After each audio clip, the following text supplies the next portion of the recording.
Chapter 154. As the wind blew, a small brown spiritual beast whimpered and rushed to bite Emochenga's sleeve. Emochenga patted its head softly. "Don't make trouble. Be quiet for a while." The inferno beast blinked its black eyes, then lowered its head and sat motionlessly next to her. Amused by its aggrieved expression, Emochenga couldn't help but pat it again. "What's wrong? Do you think Jinji spoils you more when you're with him?" The inferno beast whimpered, but it was unclear whether it agreed or disagreed. Emochenga once again stroked its head. She stared at the flowing stream and heaved a sigh. "I'm not a good master. I only let you cultivate on your own and help me concoct medicinal pills, but I never played with you." The inferno beast whimpered, bit the hem of her sleeve, and swayed it as if it was acting spoiled. Emochenga smiled and said softly, "Xiaohua, stay with Jinji, okay?" Upon hearing that, the inferno beast raised its head and stared at her face, seemingly not understanding why she said that. "There's no spiritual beast contract between us. The reason why you're so close to me is because the virtual sky world and my divine breath are connected. You've lived here for a long time, so you naturally sensed me. You watched Jinji grow up. All these years when you weren't in the virtual sky world, you were always by his side, so your feelings for him are deeper than mine. Right now, I don't feel at ease leaving him alone in the secular world. Can you stay with him?" The inferno beast's eyes widened, but it didn't make a sound. Emochenga knew this inferno beast ate something in the virtual sky world that made it more intelligent than ordinary spiritual beasts, so she didn't order it. She wanted to discuss with it. "Don't worry. I concocted a lot of medicinal pills for second and third rank spiritual beasts. I'll give them to Jinji, and you won't have any problems cultivating. I'll be gone for at least 3 years or at most 5 years, so I'll be back before you advance." This was what she thought about for a long time. Without the inferno beast, it would only be inconvenient for her to concoct medicinal pills. However, Jinji hadn't built his foundation yet, so she didn't feel at ease leaving him alone in the secular world. It was better to keep Xiaohua by his side. With a second-rank spiritual beast, even if he encountered danger, he would be fine. The inferno beast lowered its head and whimpered a few times. It was a little depressed, but it did not object. Emochenga chuckled. She took out several medicinal pills and fed them to it. She then heaved a sigh and said, "I'd better leave first. Clan. I can only help them this much. Unless, one day, a large number of descendants with spiritual roots appear and are able to support a clan, or if I form my nascent soul, I can protect them. At present, I don't have enough strength. Telling them my identity will only cause more trouble. I hope Shinma understands what I'm thinking." "Auntie." Yijinji's voice came from outside. Emochenga raised her hand. With a flash of light between her eyebrows, she arrived in reality. Once the restriction was opened, Yijinji stepped inside. When he saw her, he smiled and said, "Auntie, it wasn't easy for us to leave the mountain, but you're cultivating again." Emochenga smiled and shook her head. "I'm used to it. In the past, his aptitude was too poor, so he could only make up for it with hard work. Now that his aptitude was good, he was more worried that he would be too lazy to cultivate and waste his good aptitude." When Yijinji came in and opened the restriction again, she asked again, "What's wrong? Aren't you accompanying your family? It'll be hard to see them in the future." Upon hearing this question, Yijinji sat down on the table gloomily. "Don't mention it. I was talking with my father and the others, but I couldn't get used to it, so I came out." "Couldn't get used to it?" Emochenga was puzzled. She raised her chin and said, "Sit properly on the chair." "Yes." Yijinji obediently got down from the table, pulled a chair and sat in front of her. He said with a puzzled tone, "I'm baffled. I remember when I was a child, my father was also very diligent in cultivating. Why is he like this now?" "Like what?" Yijinji paused for a moment, then said with some annoyance, "My father always talks to my uncles about eating, drinking, having fun, and playing politics. I don't want to listen, so I said I was looking for Auntie." Seeing Yijinji's unhappy expression, Emochenga smiled and said softly, "Jinji, how old is your father this year? How's his cultivation level?" Yijinji was stunned. "My father is already 45 years old, but he's still in the first layer of the aura refining realm." Seeing that he seemed to have understood something, Emochenga said with a smile, "Although your aptitude isn't outstanding at Xianqing School, you still have hope in cultivating. 4 individual cultivators in the secular world, without good spirit veins and medicinal pills, it's hard for them to advance in the aura refining realm even after dozens of years of hard cultivation, let alone building their foundation. It's not that your father and the others don't want to advance, but they don't feel hope." "But Yi Jinji wanted to say something, but he felt he couldn't refute her. Mo Chinga said, Jinji, do you still have many medicinal pills for aura refining cultivators? Yi Jinji nodded. I originally wanted to give them all these medicinal pills, but after seeing them like this, I don't want to. It's precisely because they're like this that you have to give them. Why? Yi Jinji didn't understand. Mo Chinga said, your father hasn't been able to make a realm breakthrough for dozens of years, so he naturally lost interest in cultivating. If you give them medicinal pills now and let them see the hope of advancing, their hearts will naturally return to cultivating. They're not mortals. What else in this world is more attractive to them than advancing their cultivation realm? Yi Jinji suddenly understood. Right. Why didn't I think of that? Mo Chinga thought for a moment and said, you shouldn't give them too much. It'd be best if you tell them that when they send people to Mount Taikang in the future, you'll also send them medicinal pills and the like. That way, although they're in the secular world, they'll still feel the hope of cultivating. At that time, they'll naturally put their hearts into cultivating. Andy, you're really thoughtful. Yi Jinji jumped up. I'll go right now. Wait. Yi Jinji stopped. Andy, what's wrong? You can talk about this later. Right now, I have something to tell you. Mo Chinga said calmly, I came to Yi Clan this time just to send you off. Now that you've safely arrived, I'll leave tomorrow. Yi Jinji was a bit flustered. Auntie, are you going to let me stay here alone? Mo Chinga showed a faint smile. What? You don't dare? Yi Jinji was stunned and felt a bit embarrassed. For 10 years he'd never left his aunt's side, so he immediately panicked. After calming down he said, Auntie, I'm just a bit not used to it. Can't you stay a bit longer? Leaving sooner or leaving later, it's all the same. Mo Chinga reached out her hand, wanting to stroke his head like she did when he was a child. However, when she saw how big he was now, she withdrew her hand. Don't worry. I'll leave Xiaohu with you. Nothing will happen. I'm not afraid something will happen. Yi Jinji looked at her pitifully. Auntie, I don't want you to leave. He was already an adult, yet he still had this kind of expression. Mo Chinga couldn't help but laugh. You're already so big, yet you're still acting like a child. Yi Jinji rubbed his nose and also laughed. Knowing Mo Chinga was determined to leave, he settled for the next best thing. Auntie, how about I go with you? I'm going to travel not to play, Mo Chinga explained patiently. If I take you with me, firstly, I don't know when I'll go back and it'll be bad if I affect your foundation building. Secondly, I might go to some dangerous places and I don't have enough strength to guarantee your safety. Yi Jinji didn't say anything. He wasn't an insensible child. He knew what Mo Chinga said was the truth, but he was just reluctant to part with her. Alright, Auntie knows you're sensible. It's not like we won't come back. For us cultivators, we'll be separated for hundreds of years, let alone several years. The higher our cultivation level, the more it's like this. You have to get used to it. I understand. Yi Jinji nodded honestly. How could he not understand these principles? Cultivators cultivated longevity, but the most important thing to get used to in longevity was separation and loneliness. Small cultivators like them were fine. At most, they would enter closed-door meditation for more than a year. For cultivators above the core formation realm, they could easily enter closed-door meditation for dozens of years, or even hundreds of years. Cultivating to become an immortal was also about cultivating loneliness. Those who could not endure loneliness would ultimately not be able to cultivate the great Tao. Andy, you have to be careful on the road. Send me messages often or I'll be worried. Mo Chinga smiled. Although she was lonely, it was still warm to have someone caring for her. And you have to cultivate well. You can't neglect it, but you also can't be impatient. If you have any problems, go ask your grandmaster. Although your grandmaster has a strange temper, he sincerely supports the younger generation. If he says something, you must listen to him. I understand. Yi Jinji nodded. He thought for a moment, then asked, by the way, Auntie, what if my master comes out of closed-door meditation? Mo Chinga raised her eyebrows. Master is master. Is there still this and that?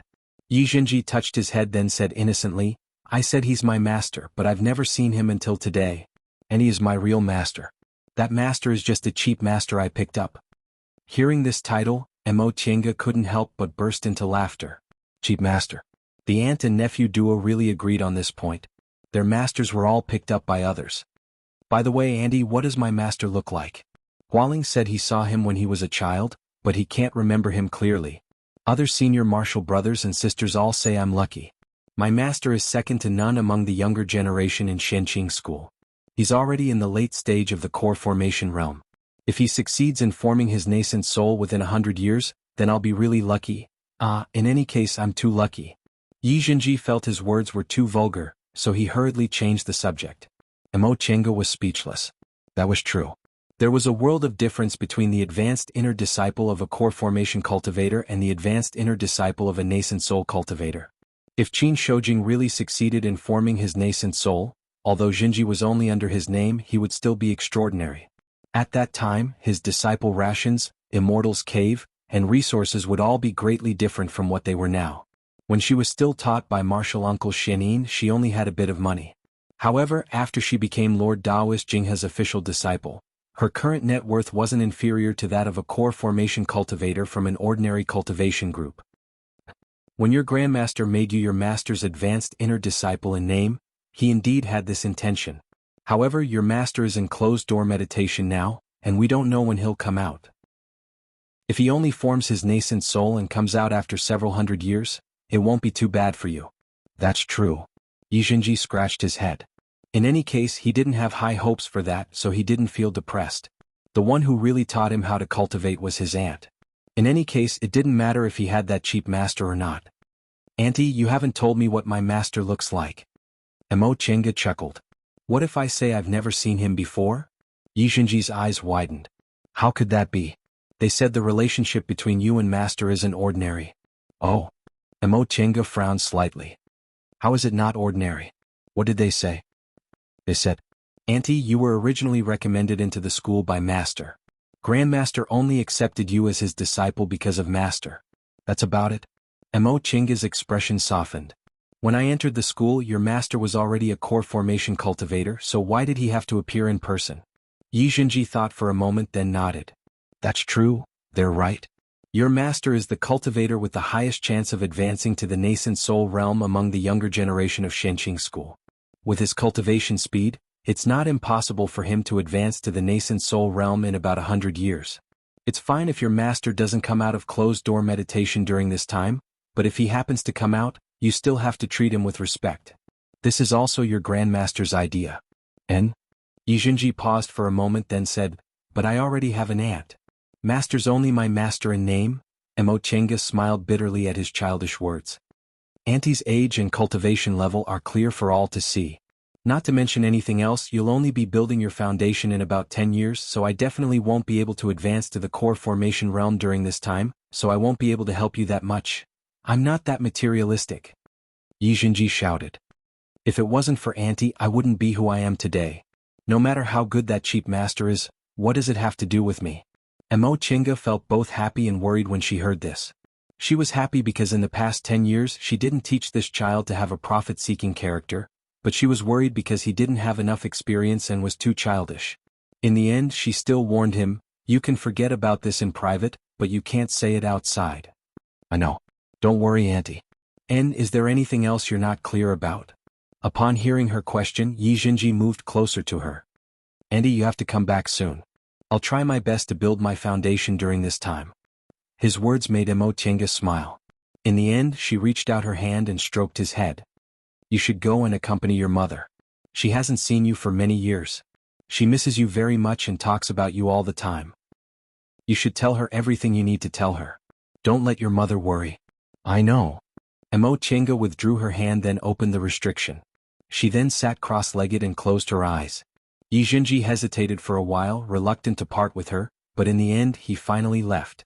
Mo Chenga only opened her eyes when she heard the sound of the door closing. Her eyes were filled with worry. This child is really like me in the past. Or maybe I didn't think things through carefully enough. Although I gave him enough care, I let him develop a dependent personality. Just like back then, she relied on second uncle. When he lost him, she was in so much pain that she wished she was dead. It wasn't that this kind of deep affection wasn't good, but deep affection required a magnanimous mind to accommodate. According to the Taoist scriptures, absolute oblivion didn't mean that one was heartless. Oblivion meant that one couldn't be moved by emotions. This was the principle of forgetfulness. It wasn't that cultivators couldn't have attachments. There were also people with magnanimous minds who loved each other and raised children and grandchildren, which didn't affect their cultivation. However, ordinary disciples couldn't do that. Therefore, cultivation groups disapproved of disciples having too much contact with their clans. Yi Jinji was facing this kind of problem now. After living together for 10 years, he was like a teacher, like a father, like a mother, like a brother, just like the feelings she had for second uncle in the past. But it was also because he was too young. Mo Chinga recalled that she lost second uncle at this age. If Qin Shi hadn't been by her side to support her, maybe she wouldn't have been able to stand up so quickly. When she thought of this name, she felt a stabbing pain in her heart, but she soon calmed down. This was her luck, but it was also her fate. If it wasn't because of this, it might take a long time for her to recover her mental state. If it wasn't because of this, she wouldn't have fallen in love with someone so easily. Fortunately, she rationally cut off this feeling. Later, she vaguely realized some things, which made her even more grateful for her decision at that time. Thinking up to this point, Mo Chenga rubbed the space between her eyebrows and shook her head. Forget it. She shouldn't think too much. She was herself and Jinji was Jinji. The difference between men and women was also reflected in their personalities. Maybe during the time she was away, Jinji would come into contact with other people more, and this dependence would fade. As for seeing through it, that would depend on fated chances. Early the next morning, Mo Chenga packed her things and left Yi Clan. Everyone in Yi Clan came out to see her off. Last night, Mo Chenga asked Yi Jinji to give some medicinal pills, spirit tools, and other things she didn't use to Yi Clan's patriarch as a gift from a senior. Yi Clan was deeply grateful for this. Yi Clan had been in the secular world for a long time, so they had long run out of savings. Back when they sent Yi Jinji to the mountain, they only took out 2 or 3 spirit stones and several medicinal pills, which clearly showed how poor their resources were. Because Mo Chenga was Yi Jinji's martial uncle, she took out more than 10 bottles of medicinal pills and spirit tools, which were indeed huge wealth for Yi Clan. In fact, those medicinal pills were leftovers from when she learned how to concoct medicinal pills, and the spirit tools were also collected from the cultivators she killed years ago. None of them were good things, so she didn't give them to Yi Jinji and just casually threw them in a corner of her Chenkuan bag. Now she could use them. Jinji, I'll leave Xiaohua to you. Take good care of it. When you go back, bring it back to the school, understand? Yi Jinji nodded and took the Inferno Beast. In the past 10 years he could be said to have grown up with Xiaohua. The relationship between man and beast was very good, so he naturally carried Xiaohua. When everyone in Yi Clan saw this Inferno Beast, their eyes widened. Several cultivators from Yi Clan could see that this Inferno Beast was a second-rank spiritual beast. A second-rank spiritual beast was equivalent to an early-stage foundation-building cultivator, yet he actually gave it to Yi Jinji just like that. Senior. Yi Qing stepped forward, pointed at the Inferno Beast in Yi Jinji's arms, and said in fear and trepidation, "Giving this spiritual beast to Zhen, isn't too good, is it?" Mo Chenga turned to look at him and asked, "Does Patriarch Yi think there's a problem?" Yi Qing said, "This is a second-rank spiritual beast, so it should be able to help you. If you give it to Zhen, what will you do for yourself?" Mo Chenga said faintly, "Even if this spiritual beast stays with me, it won't be of much use, so it'd be better to let Jinji take care of it. Rest assured, Patriarch Yi Xiaohua grew up with Jinji, so their relationship is very good. It won't hurt Jinji." "That's not what I meant." Mo Chenga knew he was just worried, so she waved her hand and interrupted him. "Patriarch Yi, rest assured. All right, Jinji, martial uncle will leave now. You stay at home for several months, but remember to return to the school on time.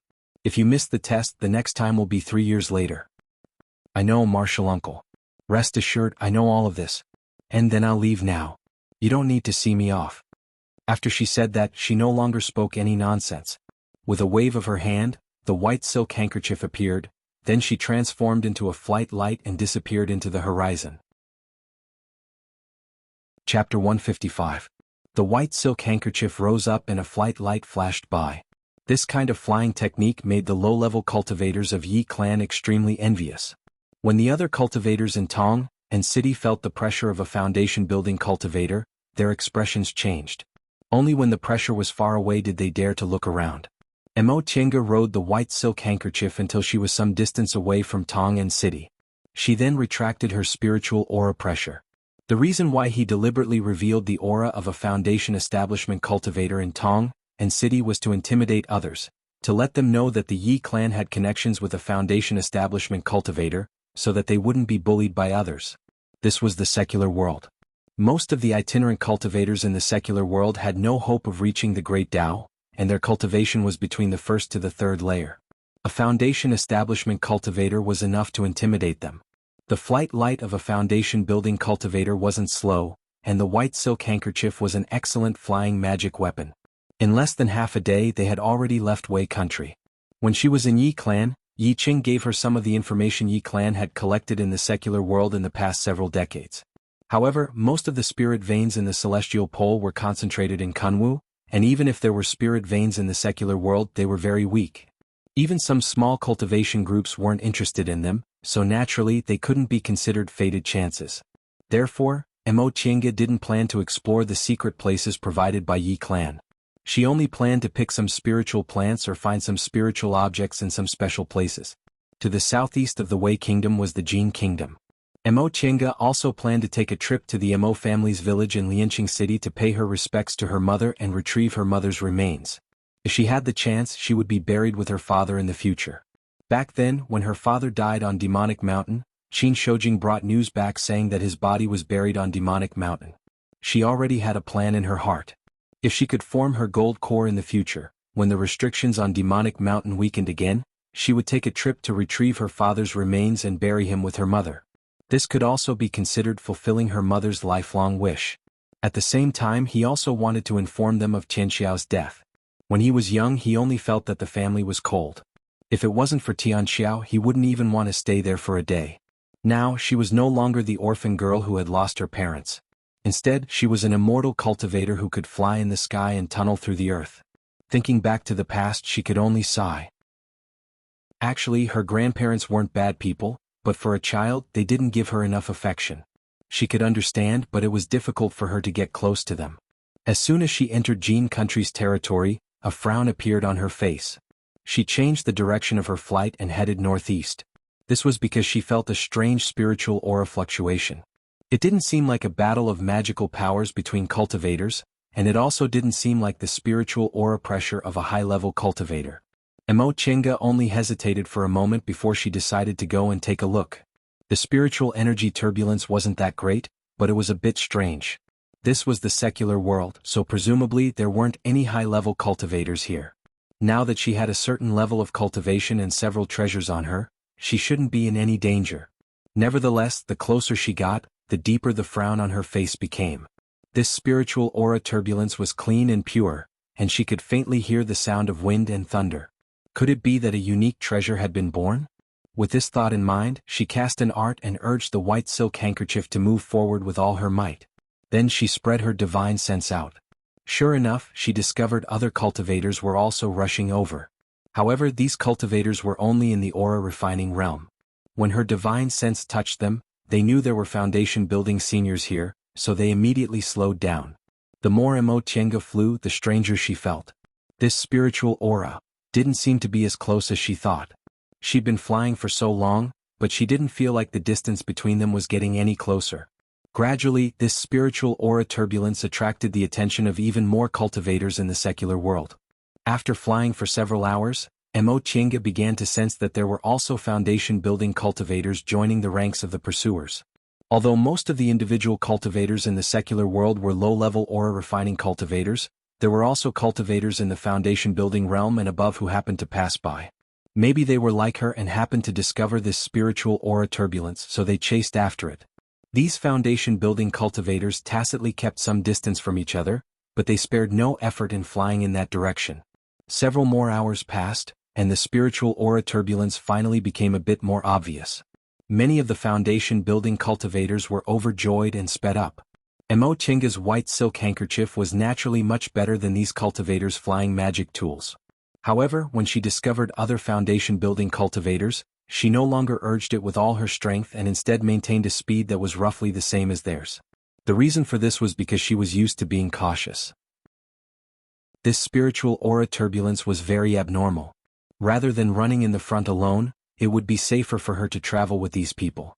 If there really was some kind of unique treasure, she wouldn't be afraid of them since she swept her gaze over them just now and discovered that these foundation-building cultivators were all early-stage cultivators. At this time, the closer they flew, the more obvious the spiritual aura turbulence became. Mo Qingge knew the source wasn't too far away. The flight lights of the other cultivators were already visible to the naked eye. There were many people who had the same idea as her, but they all avoided her. After all, her cultivation level was in the peak of the middle stage, so she was the strongest among them. Right now, they still didn't know whether she was a friend or a foe, so it was better for her to stay as far away as possible. At this time, there were no longer any aura refining cultivators following them. Even if some aura refining cultivators sensed the spiritual aura turbulence and flew up, they were suppressed by the spiritual aura pressure of these foundation building cultivators and eventually gave up the pursuit. The spiritual aura turbulence became increasingly clear. Mo Chinga's divine sense had already sensed the source of the spiritual aura turbulence. At the same time, she also sensed other cultivators' divine senses brushing past her. She also saw cultivators rushing over from other directions. Mo Chinga pondered for a moment, then stepped on the white silk handkerchief. Her speed suddenly became faster, leaving the foundation building cultivators behind as she flew straight towards the source of the spiritual aura. Upon seeing the white flight light disappearing into the horizon, the faces of the foundation building cultivators who had been flying together with her for several hours turned ashen. With this kind of speed, she could have left them behind a long time ago. It seemed that this fellow Taoist was just being lenient. Now that she suddenly sped up, did she discover something?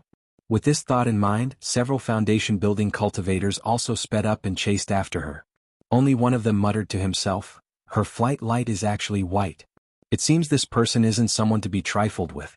It's better to slow down a bit." The color of a flight light was always consistent with one's spiritual roots and the cultivation technique they mainly cultivated. Gold was golden, wood was cyan, water was blue, fire was red, and earth was yellow. For cultivators with mixed spiritual roots, their flight lights were, at most, mixed colors. It was absolutely impossible for their flight lights to be white. Unless that person was a rare foundation building cultivator with 5 spiritual roots or a cultivator who practiced a special cultivation technique, it was impossible for a person with 5 spiritual roots to have a white flight light. Foundation building cultivators with 5 spiritual roots had experienced many hardships that ordinary people couldn't compare to. Cultivators who practiced special cultivation techniques mostly had strange moves. No matter what kind of move they practiced, they were stronger than ordinary cultivators. Unfortunately, the other foundation building cultivators were too eager to get their hands on the treasure and didn't think about this point. 2 hours later, Mo Chinga landed on a cliff. At this moment, a group of cultivators had gathered on the cliff. Among them were 3 foundation building cultivators and more than 10 aura refining cultivators. They all looked different, but they were all staring at the valley below the cliff. Upon seeing Mo Chinga land, some of the foundation building cultivators were happy, while some were worried. On the contrary, the more than 10 aura refining cultivators were indifferent and expressionless. Fellow Taoist. Mo Chinga was still observing the valley faintly emitting spiritual aura when a foundation building cultivator with a grizzled beard came to greet her and cupped his hands politely. Mo Chinga had already observed the people here. She didn't need to pay too much attention to those aura refining cultivators since they were probably individual cultivators in the secular world. There were 3 foundation building cultivators. One of them was a man and a woman about 30 years old. They looked intimate and seemed to be dual cultivation companions. Both of them were in the early stage of the foundation building realm, and there was nothing special about their appearance or clothes. There was also this Taoist who was standing together with the man and woman just now. They seemed to be friends or had reached a mutual agreement. This Taoist was in the middle stage of the foundation building realm. He had white hair and a ruddy complexion, and his cultivation level was quite high.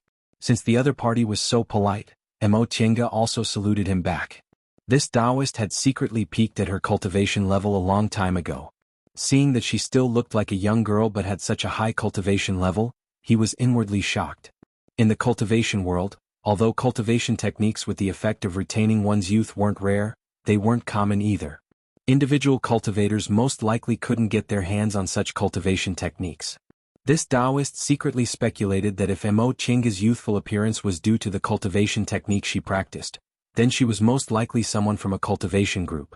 If it wasn't because of the cultivation technique she practiced, it would be even more frightening for her to have such a high cultivation level at such a young age. Because of this, his attitude was both polite and respectful. "My Taoist name is Fangzhen. May I know how I should address fellow Taoist?" Mo Chinga's gaze swept over this person, but she didn't give him her real name. "I'm Yi Xiaotian. Nice to meet you." After leaving Mount Tai Kong, she had already changed out of her cultivation group's uniform.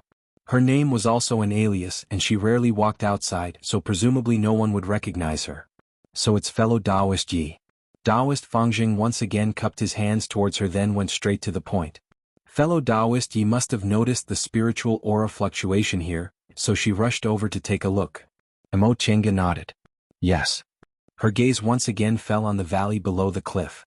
This place didn't look like a spirit vein no matter how she looked at it, and this valley also didn't look special, so why was there spiritual aura here? Taoist Fangjing smiled. What a coincidence. These two fellow Taoists and I also came to take a look because of this. Is that so? Mo Chenga answered faintly. She already guessed this Taoist's intention. Presumably he wanted to invite her to go down the valley together. However, this valley didn't seem special, so why didn't the three of them foundation-building cultivators dare to go down? Taoist Fangjing looked a bit embarrassed to see her cold attitude, but Mo Chenga's cultivation level was slightly higher than his, so he endured it. Fellow Taoist Yi, brother Yao, his wife, and I have already examined the valley. Oh. Mo Chenga finally shifted her gaze from the valley to him. Taoist Fangjing smiled and said, Fellow Taoist Yi, are you wondering why we stopped here and didn't go down the valley? Mo Chenga nodded. Indeed, the spiritual pressure wasn't strong. The three foundation-building cultivators didn't move, and the dozen or so aura-refining cultivators were still standing on the cliff's edge, whispering to each other, but none of them made any moves to go down. This was indeed strange. To tell you the truth, fellow Taoist, brother Yao, his wife, and I rushed here just now, then we went down the valley separately. Who would have thought the miasma and gales in this valley would be so powerful? We could block them once, but we couldn't block them twice. In the end, we had no choice but to come back up. Miasma and gales? Mo Chenga was rather astonished. If they were miasma and gales, how could the spiritual aura fluctuations be so gentle? Although there were faint sounds of wind and thunder, they were neutral and peaceful. Logically speaking, there shouldn't be any harmful miasma or gales. Taoist Fangjing smiled bitterly at her expression. If fellow Taoist Yi doesn't believe me, you can go down and take a look yourself. Mo Chenga's astonishment disappeared, but she soon regained her composure. She said, No need. I presume fellow Taoist has no reason to deceive me. Correct, little sister. This is the truth. Right after she finished speaking, the brother Yao and his wife, Taoist Fangjing mentioned, walked over. The woman was dressed like a married woman. She was about 27 or 28 years old, charming, graceful, and had a smile on her face. When she spoke, her tone was soft but straightforward, giving her a very favorable impression. Once the woman finished speaking, the male cultivator next to her frowned and said helplessly, Little Sister Wan, this young lady's cultivation level is higher than ours, so how could you call her little sister, so casually? That's too rude. He then turned around and cupped his hands towards Mo Chenga apologetically. Fellow Taoist Yi, I'm really sorry. My wife is outspoken and didn't mean to offend you. Before Mo Chenga could answer, the woman said angrily, Big brother Xiao, don't rush to apologize on my behalf. I'll bet with you that this little sister is really a little sister. The conversation between the husband and wife had another layer of meaning. The male cultivator reminded his wife that Mo Chenga's cultivation level was higher than theirs and that she might even be a bit older than them.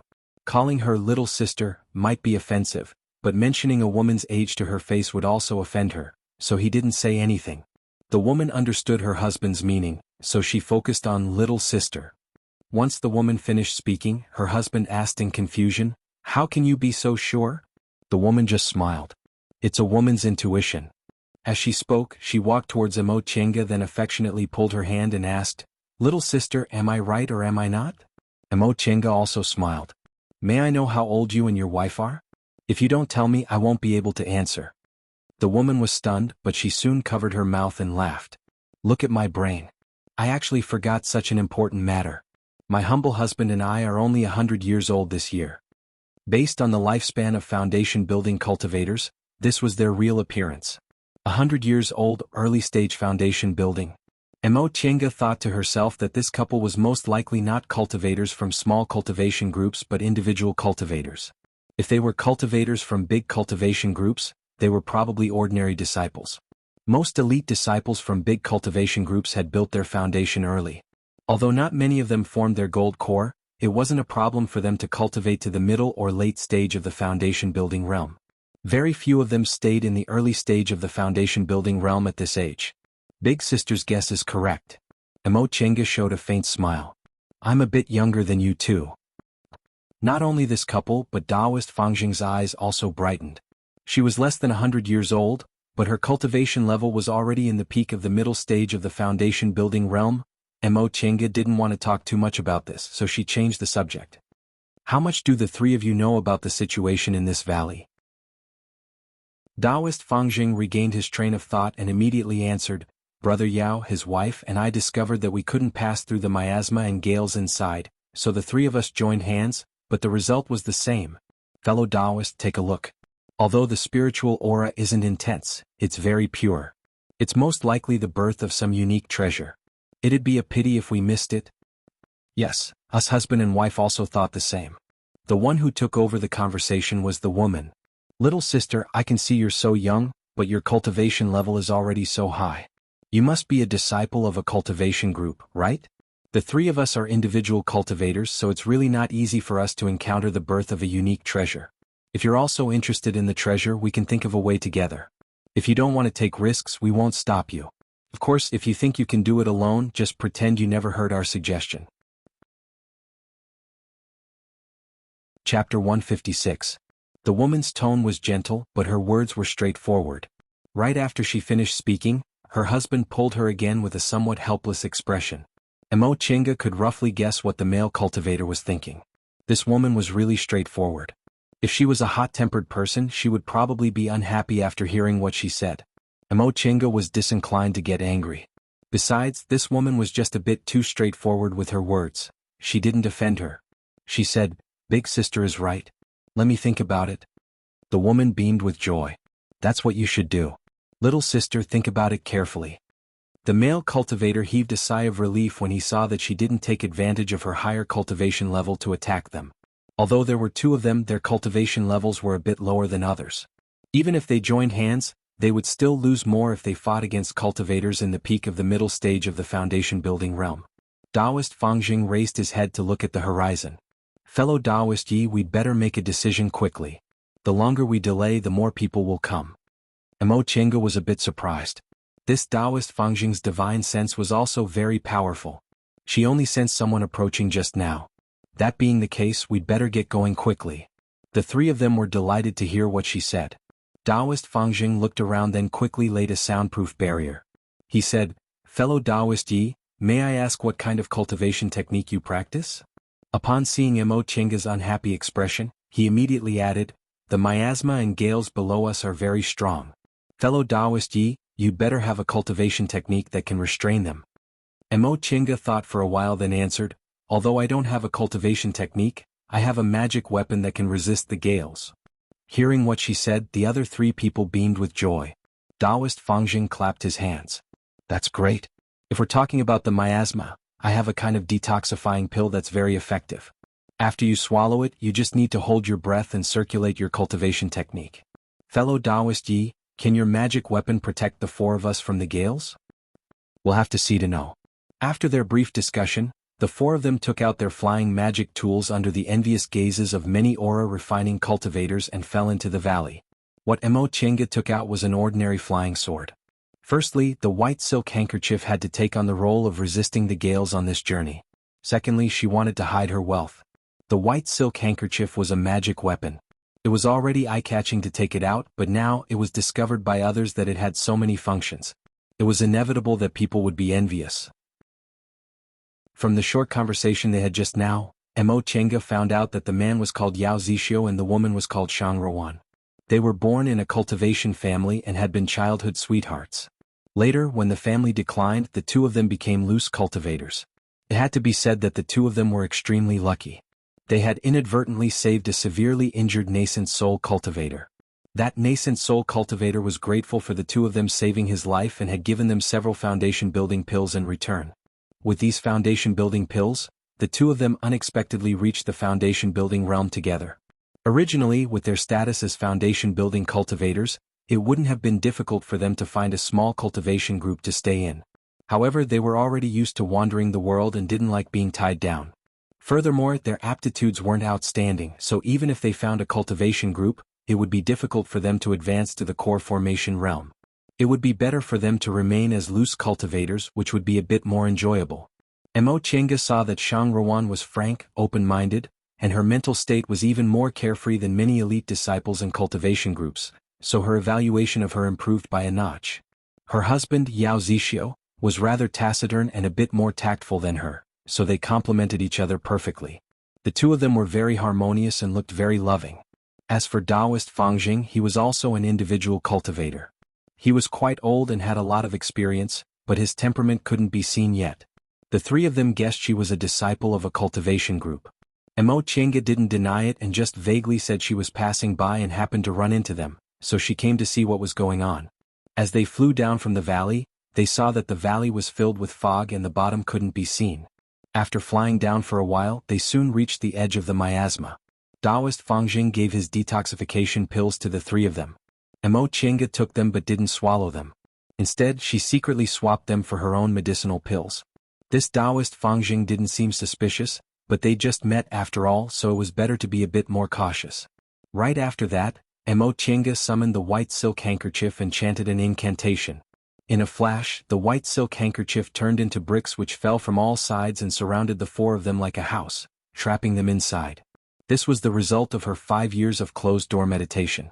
In the beginning, this white silk handkerchief could only turn into a brick wall, but after her cultivation level increased, it could turn into more bricks and its defense also became stronger. Under the protection of the brick wall formed by the white silk handkerchief, the four of them cautiously flew down. The miasma wasn't serious. After they flew down for a while, the wind started to howl outside. The sound of the wind became more and more violent. It was so sharp that it sounded like it was tearing something apart as it ruthlessly hit the brick wall. Mo Chenga wrinkled her brows slightly. This gale was indeed fierce. If this white silk handkerchief hadn't been refined by a deification cultivator and wasn't an ordinary magic weapon, it probably wouldn't have been able to withstand it. Shang Ruan looked worried when she saw Mo Chenga's slightly pale face. She asked in a low voice, "Little sister Yi, can you hold on?" With a pale face, Mo Chenga said, "I don't have enough spiritual aura. You two husband and wife, give me a hand." Shang Ruan and Yao Zixio glanced at each other, then made hand seals together. Yao Zixio passed his spiritual aura to Shang Ruan, and Shang Ruan passed her spiritual aura to Mo Chenga. As for Taoist Fangjing, he was on full alert to guard against any mishaps. The gale became fiercer and fiercer. The three of them gradually ran out of spiritual aura, so they had to take medicinal pills. Because Taoist Fangjing provided them with medicinal pills to ward off the miasma and Mo Chenga used her magic weapon to block the gale, the Yao couple didn't contribute anything, but the two of them didn't dare to complain. They just kept eating restorative panaceas and transferred all their spiritual aura to Mo Chenga. Time gradually passed. The Yao couple finally finished their restorative panaceas. Yao Zixio touched his Qingquan bag, then asked Shang Ruan in a low voice, "Little sister Wan, do you have any more restorative panaceas?" Shang Ruan's complexion gradually turned pale. She shook her head and said, "This is the last bottle." They were only ordinary individual cultivators, so their families weren't rich. Mo Chenga swallowed another restorative panaceas, then said, "Fellow Taoist Fangjing, how about you take their place?" Now that the four of them were on the same boat, how could Taoist Fangjing refuse? He nodded and said, "Brother Yao, you and your wife should rest for a while. I still have some restorative panaceas on me, so it won't be a problem for us to hold on for a while."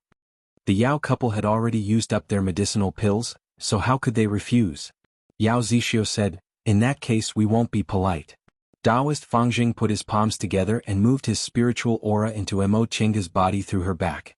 Now that Yao Zixio and Shang Ruan were free, they seized this time to close their eyes and rest. At that moment there was a whooshing sound outside. All of a sudden, several gusts of gale attacked them, hitting the brick wall outside heavily. For a moment, Mo Chenga lost control of the brick wall, causing the four of them to suddenly feel dizzy. Shang Ruan called out, "Big brother Xiao." Yao Zixio hastily rushed over. The two of them held each other's hands tightly and steadied themselves together. Mo Chenga and Fangjing's cultivation levels were higher than theirs, so their adaptability was also faster than theirs. Once Mo Chenga realized she was losing control of her magic weapon, she immediately bit the tip of her tongue and spat out a mouthful of blood essence, forcibly regaining control of the magic weapon. Taoist Fangjing also immediately moved his spiritual aura again, sending it into Mo Chenga's body. After the torrent passed and the four of them regained their stability, Mo Chinga said, "The situation isn't good. If the gale was a bit stronger, my magic weapon wouldn't be able to hold on." What she said made the other three people wrinkle their brows. They had experienced it themselves, so they naturally knew how powerful the gale was. Right now, the Yao couple had used up all their restorative panaceas and didn't have enough spiritual aura, so even protecting themselves would be a problem. Although Taoist Fangjing still had some strength left, if Mo Chinga couldn't hold on, he wouldn't be able to survive the gale without the protection of the white silk handkerchief. While they were hesitating, another torrent came. This time, Mo Chinga was already prepared. She had been using her divine sense to firmly control the white silk handkerchief, but this time the torrent was even stronger.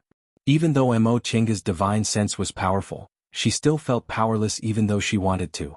She made a prompt decision and shouted, "This won't do. We have to go back." Nevertheless, Taoist Fangjing was hesitant. "We're almost at the bottom, aren't we?" Mo Chinga raised her voice. "If it comes again, I won't be able to hold on." "Fellow Taoist Fangjing, can you guarantee you'll be able to hold on?" What she said made Taoist Fangjing silent. His cultivation level was slightly lower than Mo Chinga's, so if Mo Chinga couldn't hold on, he wouldn't be able to either. Another gale attacked them. Shang Ruan's complexion turned pale and she spat out a mouthful of blood. Yao Zixio turned pale with fright. "Little sister won." Mo Chinga no longer said anything. She immediately manipulated the flying sword to change its flying direction. If this continued, she might lose her life here. She wasn't an individual cultivator. She had a sect and a master, and she had outstanding talents, so she didn't lack medicinal pills. Even if she didn't have this kind of unique treasure, she still had a chance to advance to the Great Tao. If she lost her life for something that might not even exist, she would lose more than she gained. Upon seeing her changing direction, Fangjing called out, "Fellow Taoist Yi." He seemed reluctant. Mo Chinga said coldly, "If we don't go back, we'll all die here. No matter how good a treasure is, it depends on whether we're alive to enjoy it." Taoist Fangjing's face flushed, but he didn't say anything in the end. Unlike these people, he didn't have much time left in his lifespan, so he had to seize every opportunity he could. However, if he offended this little girl now, he would die here without the protection of her magic weapon. He stared at the bottom of the ravine, which was visible to the naked eye, with an unwilling expression on his face. Yao Zixio was also unwilling. Shang Ruan said softly, "Big brother Xiao, the most important thing is for us to be together and live well." Yao Zixio was silent for a long time before he finally let out a soft "N." The four of them flew upward in silence. The gales finally weren't as fierce as before, so the four of them felt a bit relieved. All of a sudden, a rumbling sound rang out. The Yao couple looked up and immediately turned pale with fright. "Fellow Taoists." Mo Chinga followed their line of sight and looked up. Her eyes immediately widened. A part of the mountain wall was cracked by the gales and was falling towards them. "Brother Yao, quickly block it!" Taoist Fangjing shouted. The Yao couple finally regained their senses. They hastily joined hands to make hand seals, creating a protective cover above everyone's heads. This brick wall transformed from the white silk handkerchief only had four sides, so it couldn't block the falling stones, so they could only rely on this protective cover. Mo Chinga's heart sank when she saw this. Without any time to think about anything else, she put her hand into her Chengkuan bag, grabbed a handful of medicinal pills and stuffed them into her mouth. Right after that, she felt a huge tremor around her body. All the stones were falling towards them. The Yao couple managed to withstand the first wave of stones. The second wave, the protective cover shook and its light dimmed. The third wave, the protective cover finally broke. Mo Chinga suddenly lost control of the brick wall. She immediately clasped her palms together, and the four sides of the brick wall transformed back into the white silk handkerchief. She made a hand seal, wanting to return to the virtual sky world, but she couldn't even hold on for a short period of time. In an instant, she was sucked into the raging gales. After an indeterminate amount of time, Mo Chinga slowly opened her eyes. Her whole body ached. She closed her eyes and moved her spiritual aura to flow through her meridians one by one. Only then did the pain in her body ease a bit. After a long time, she finally regained the strength and slowly sat up. She looked around. The scene in front of her surprised her. The grass was green, the sun was shining, the breeze was gentle, and the water was gurgling. Everything in front of her was like a beautiful paradise. She recalled what happened before she fainted. She discovered spiritual aura fluctuations, searched for them, went down the valley with the Yao couple and Taoist Fangjing, encountered gales. In the end, she wanted to enter the virtual sky world, but she didn't make it in time. She was sucked into the gales and lost consciousness. She touched her body but she wasn't injured. Her dantian and meridians were extremely tough, so they weren't damaged. The reason why she didn't have any external injuries was because she was wearing the Heaven and Earth Cloud Silk armor. She stole this magic tool from Yunwu Sec's Guiyuan Hall when she left Mount Yunwu and gave it to her along with the land-fleeing ruler. The land-fleeing ruler once saved her life, and this Heaven and Earth Cloud Silk armor also saved her life now. Chinga wiped away her messy thoughts and stood up. This was indeed a valley, but it was completely different from the previous valley filled with fog, miasma, and gales. What kind of place was this? How did she get here?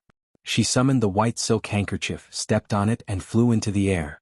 Looking down from the sky, this was a T-shaped valley surrounded by steep mountain walls. Aside from flying up, she couldn't find an exit. Chinga cautiously flew along the rock walls. She didn't know what happened to the Yao couple and Taoist Fangjing. The Yao couple were 2 people, and Taoist Fangjing was very experienced, so he should have some self-defense methods. This place was filled with birds and fragrant flowers. The trees and grass were lush, and there were even harmless little beasts running around occasionally. Presumably there shouldn't be any danger, right? Her gaze swept over the area below and she suddenly found something black. Chinga wrinkled her brows and started to descend. That thing seemed to be a pile of stones. The further she went down, the clearer she could see it. It seemed to be a stone statue. Chinga's spirit was aroused and she continued to descend. The existence of a stone statue meant there were traces of people living here. Since there were traces of people living here, she could ask them to find out what this place was and what was going on. Once she landed on the ground, Chinga looked up. This stone statue was several hundred feet tall. Based on its facial features and posture, it seemed to be a woman. Her hair was tied up in a high bun with a phoenix hairpin, and her clothes were a bit strange. She wore a short jacket that tightly wrapped around her upper body, exposing her entire shoulders, while her lower body was covered in a long skirt. Although it was a statue, it gave off an elegant and spirited feeling. This kind of clothes seemed to be worn several thousand years ago. Several thousand years ago, women didn't need to wrap themselves tightly like they did today.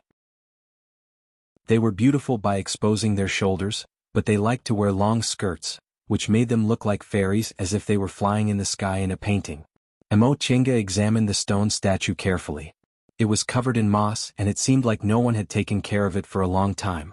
She was a bit disappointed. It seemed the people in the valley had most likely moved away. There was a stone platform under the stone statue, which seemed to be an altar. The incense burner was also full of weeds. Chinga suddenly wrinkled her brows. She placed her hand on the incense burner on the altar and gave it a light push, causing a faint spiritual aura to emerge. Chapter 157. Chinga's spirit was lifted when she found spiritual aura on the incense burner on the altar. This valley was clearly an ordinary one. The flowers and trees here didn't have spiritual aura, but this incense burner actually had spiritual aura, so it must be unusual. After examining it for a while, she finally used a spell to move the incense burner away and finally found the source of the spiritual aura. While flying in the air, Chinga looked down. The altar, the stone statues, and the surrounding tall trees were clearly a formation that didn't need spiritual aura after it evolved. The corners of her mouth curled up slightly. There were also formations in the mortal world. Those formations didn't need spiritual aura, but they were evolved from formations in the cultivation world. Their purpose was to confuse the judgment of mortals. If cultivators used their divine sense and magic, they would naturally be able to break them. Chinga put her palms together and cast a spell. The incense burner on the altar instantly exploded, revealing the things inside. Spiritual aura soared into the sky, and the surrounding scenery suddenly changed. The sky darkened. Chinga raised her head and looked around with a frown. A formation within a formation. This formation was a real formation from the world of cultivators. The stone statues and altars she saw just now were all gone, leaving only an empty wilderness. No, this was an illusion. She held the shuttle of flying Apsara in her hand and summoned the white silk handkerchief. Chinga instantly flew up and made a hand seal. After making several extremely complicated hand seals, several spiritual auras were sent out at the same time. Whistling sounds came from the dark night, like the whimpers and roars of malicious spirits. Then several spiritual auras counterattacked. Emo Chinga shook her hand and summoned the white silk handkerchief, which turned into 4 brick walls and firmly blocked the counterattack. In the next moment, she put away the white silk handkerchief and took out the shuttle of flying Apsara, which turned into several golden lights and attacked. Puff, puff, puff, puff. After several soft sounds, everything quieted down and the sky brightened. Emo Chinga breathed a sigh of relief. This formation had been around for thousands of years, so its spiritual aura was already weak and its power was greatly reduced. That was why she could break it so easily. However, based on the technique used to lay this formation, its original power would probably even trap a nascent soul cultivator for a while. Could it be that the person who laid this formation was a nascent soul cultivator? With this thought in her mind, Emo Chinga cautiously observed her surroundings. The formation was broken, and the scenery returned to its original appearance. A hole appeared under the incense burner, and spiritual energy surged out. Emo Chinga was flabbergasted. There were obviously no spirit veins in this valley, so why did this cave emit such pure spiritual aura? This spiritual aura fluctuation was very similar to what she had felt before. Upon discovering this, Emo Chinga cautiously approached it. She first used magic to probe it, then caught a live animal and put it inside. Only after confirming that there were no abnormalities did she slowly step inside. The cave entrance was extremely narrow, probably only wide enough for one person to pass through. Following the stone steps, they walked down step by step until they reached a spacious hall. Emo Chinga flicked her finger, causing a cluster of flames to appear on her fingertip. With the eyesight of an immortal cultivator, although they could see things in the dark, it was very difficult. If there was an open flame, they would be able to see clearly. He raised his head and looked around. This hall was chiseled into the stone wall and it looked like a cave. Could it be the cave of an ancient cultivator? After a brief moment of excitement, Emo Chinga suddenly thought of something. No, that stone statue just now was obviously a person from several thousand years ago, so it shouldn't have anything to do with ancient cultivators. He walked past the hall and slowly walked along the stone path. The hall was very dark, but the spiritual aura was very dense. Emo Chinga concluded that this was a small spirit vein that had been sealed by someone with a formation. Apparently, this was most likely a cultivator's cave, and this cultivator's cultivation level was definitely above the nascent soul realm. With this conclusion, Emo Chinga's interest was finally piqued. Since the formation was still there, this cave shouldn't be an abandoned one. If that was the case, this nascent soul cultivator most likely passed away in this cave. What did the cave of a nascent soul cultivator passing away represent? This cave must contain the cultivator's treasures. Emo Chinga took out the shuttle of flying Apsara and circled around her vigilantly. After coming to this conclusion, Emo Chinga became even more cautious. The long stone path was filled with boundless darkness. After walking for a while, Emo Chinga suddenly felt a chill run down her spine. Although she was already an immortal in the eyes of mortals, she still felt a bit scared when faced with this kind of scene. She recalled her previous adventures. They were just killing each other. She had never faced the ignorant darkness alone. In the darkness, she could only hear her long and light breathing. The sound of breathing that she usually couldn't hear was exceptionally clear in the boundless silence. She could only see the flame on her fingertips. The rest was hazy, which made it even more terrifying. Realizing that her mood wasn't right, Emo Chinga closed her eyes and made a hand seal. The space between her eyebrows shone brightly, and she instantly entered the virtual sky world. Seeing the familiar bamboo house and the brook, her mood calmed down a bit. Sitting in the bamboo house, Emo Chinga couldn't help but shake her head. Sure enough, her mental state wasn't tempered enough. If that was the case, there would definitely be problems when she went through the inner demon during core formation. Fortunately, she came out to gain experience. Otherwise, even if her master was a nascent soul cultivator, he wouldn't be able to find any problems with her. She sat cross-legged and began to adjust her breath. She ran her great circulatory circle to confirm that her mood was calm before she prepared to go out and continue exploring. But before she could chant the incantation, she suddenly stopped. Outside the virtual sky world, a vague voice came, "Big Brother Shio, take a rest first." This was Shang Ruan's voice. Emo Chinga made a hand seal and pointed her finger. Then the voice became clear. "Big Brother Shio." Shang Ruan's breathing was very loud. She seemed very tired. With her cultivation level in the early stage of the foundation building realm, there was no reason for her to feel tired. Could it be that she was injured? After a while, she finally heard Yao Zixio's voice. "Little Sister Wan, are you all right?" Shang Ruan panted for a while before her breathing gradually became smooth. She said, Big brother Xiao, why are you in such a hurry? Mo Qingge could hear the complaint in her voice. Yao Zixio said, we survived a disaster and found a cultivator's immortal's cave here. There might be some treasures inside, so of course I'm in a hurry. If Taoist Fangjing and that female cultivator surnamed Yi find them, won't we have a share? So what if we don't have a share? Shang Ruan was a bit annoyed. Didn't you say being with me would be good? If we can be together, so what if we don't have any treasures?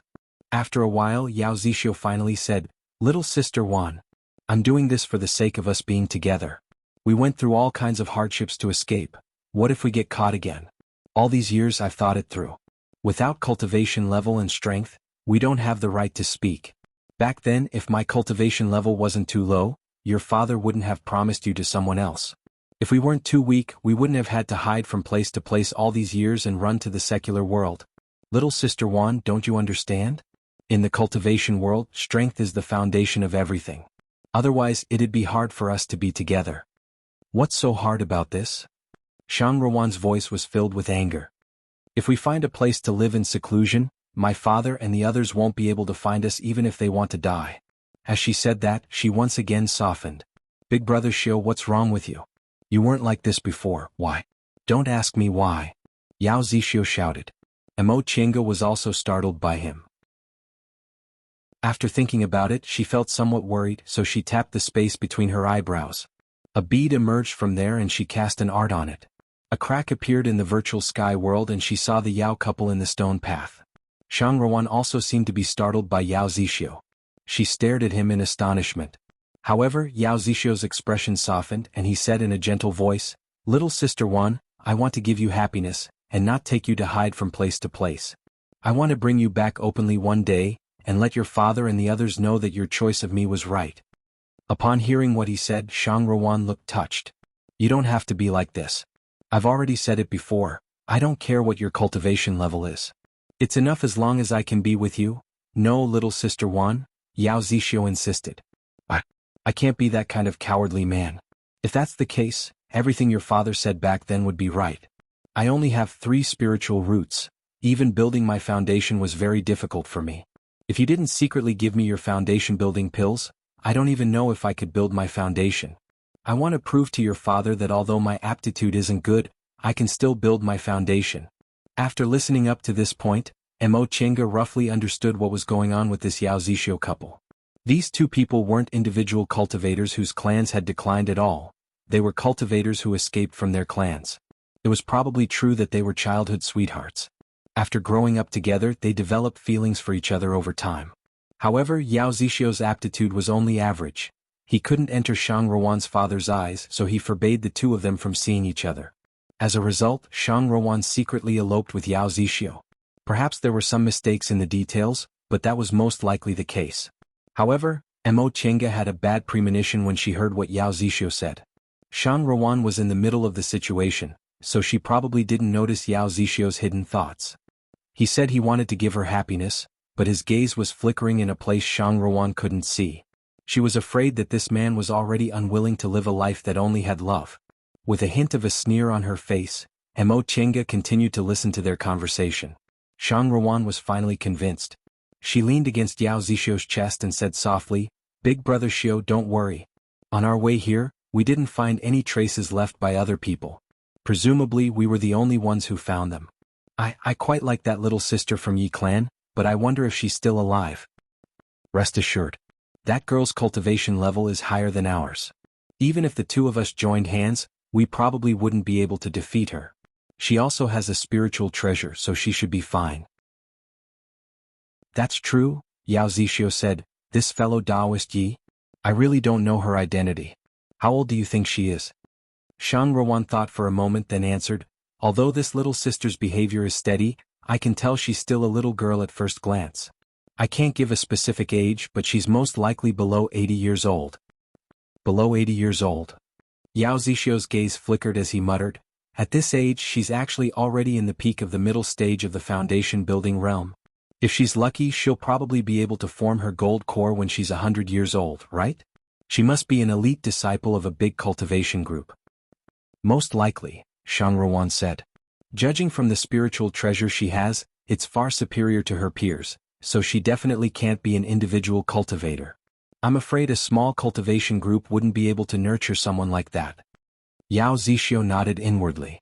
His gaze was contemplative. If that's the case, it's actually a gain. What? Shang Ruan didn't hear him clearly. Yao Zixio promptly chuckled. It's nothing. Little sister Wan, are you feeling better? Should we keep going? Chapter 158. Once the Yao couple had gone far away, Mo Chinga pressed the space between her eyebrows and came out of the virtual sky world. She stared in the direction they left, lost in thought. Shang Ruan didn't see it, but she did. This Yao Zixio's gaze kept drifting. She was afraid he didn't mean what he said. When he mentioned her, his gaze had a different meaning. Although Shang Ruan was observant, she trusted her husband wholeheartedly, so she didn't notice anything. Alas, based on their conversation, they once had an unforgettable love. They even ran away from home and eloped in spite of other people's gazes. Who would have thought that such an unforeseen event would happen after their loving companionship? That Yao Zixio was obviously unwilling. How could cultivators completely give up on their cultivation? When they eloped, they might have been sincere, but after they obtained her, they weren't willing to be like this for the rest of their lives, so they still wanted to advance their cultivation levels. What about bringing her back openly? That was all a lie. He just wanted to obtain power. After thinking for a while, Mo Chenga shook her head. This was someone else's business. It wasn't her place to meddle. It was just unfortunate for Shang Ruan. Although her cultivation level was average, her mental state surpassed many cultivation group disciples. Based on their conversation, her aptitude probably wasn't bad either. If she cultivated diligently, she might be able to advance. Well, wasn't Tianxiao like this back then? At first, the two of them were loving and sweet, but as time passed, Meng Sigue developed some habits. The originally lively and enthusiastic Tianxiao turned into a compromising person. This Shang Ruan was probably even more miserable. She abandoned everything to elope. If she lost everything in the end, wouldn't she lose everything? Her relatives would be gone, her clan would be gone, and her originally beautiful future would also be gone. It was no wonder second uncle said weakness and passion were the enemies of female cultivators. If this Shang Ruan wasn't bound by emotions and had her clan to back her up, her cultivation level would probably be far higher than her current one. As Mo Chinga pondered this, she couldn't help but sigh. Although that Yao Zixio harbored malicious intentions towards her, it didn't prevent them from having the same goal. Sensing that the two of them had already walked quite a distance ahead, Mo Chinga simply released her divine sense to lock onto the two of them. She then concealed herself and followed their tracks. Just like that, Mo Chinga followed the Yao couple all the way down the stone path in the darkness. She was unexpectedly safe and sound. What made Mo Chinga vigilant was that after the Yao couple entered a stone door with her divine sense, she couldn't sense any traces of them anymore. Just as Mo Chinga was hesitating whether she should enter this obviously mysterious stone door, she suddenly sensed another person's breath. It was Taoist Fangjing. Due to the incident with Yao Zixio, Mo Chinga naturally became even more vigilant. Once she sensed Taoist Fangjing's aura, she immediately activated the virtual sky mirror and hid inside it. Huh. Taoist Fangjing let out a cry of surprise, then vigilantly looked around for a while. He then quickly walked towards the stone door the Yao couple entered through. Similarly, after Taoist Fangjing entered that stone door, his aura disappeared without a trace. Just as Mo Chinga was about to come out of the virtual sky mirror, she saw another group of 5 people entering the hall. Among the 5 people, 2 male cultivators were in the middle stage of the foundation building realm, while the remaining 3 female cultivators were in the early stage of the foundation building realm. It was unknown if the 2 male cultivators were together, but the 3 female cultivators were obviously disciples of the same sect. Perhaps because the formation outside was already broken, the 5 people who came in didn't look as disheveled as the 4 of them. Among the 5 people, the 2 male cultivators walked in the front while the 3 female cultivators walked behind them. Mo Chinga decided to go in and give it a try. Since the formation outside was easy to break, if there was any danger inside, with the virtual sky mirror in hand, even if she couldn't obtain any benefits, she wouldn't lose her life. Besides, this time she was going out to gain experience, so she couldn't be too careful. Otherwise, this experience would seem meaningless. After Mo Chinga came out of the virtual sky mirror, she also stepped through the door without any hesitation. Once Mo Chinga entered the stone door, she sensed a fluctuation of wood spiritual aura coming from under her feet. Furthermore, the stone floor was moving at a constant speed. Emo Chinga's vision darkened for a moment before it brightened again. She discovered she was inside a domed hall, and under her feet was a circular stone platform floating in the air.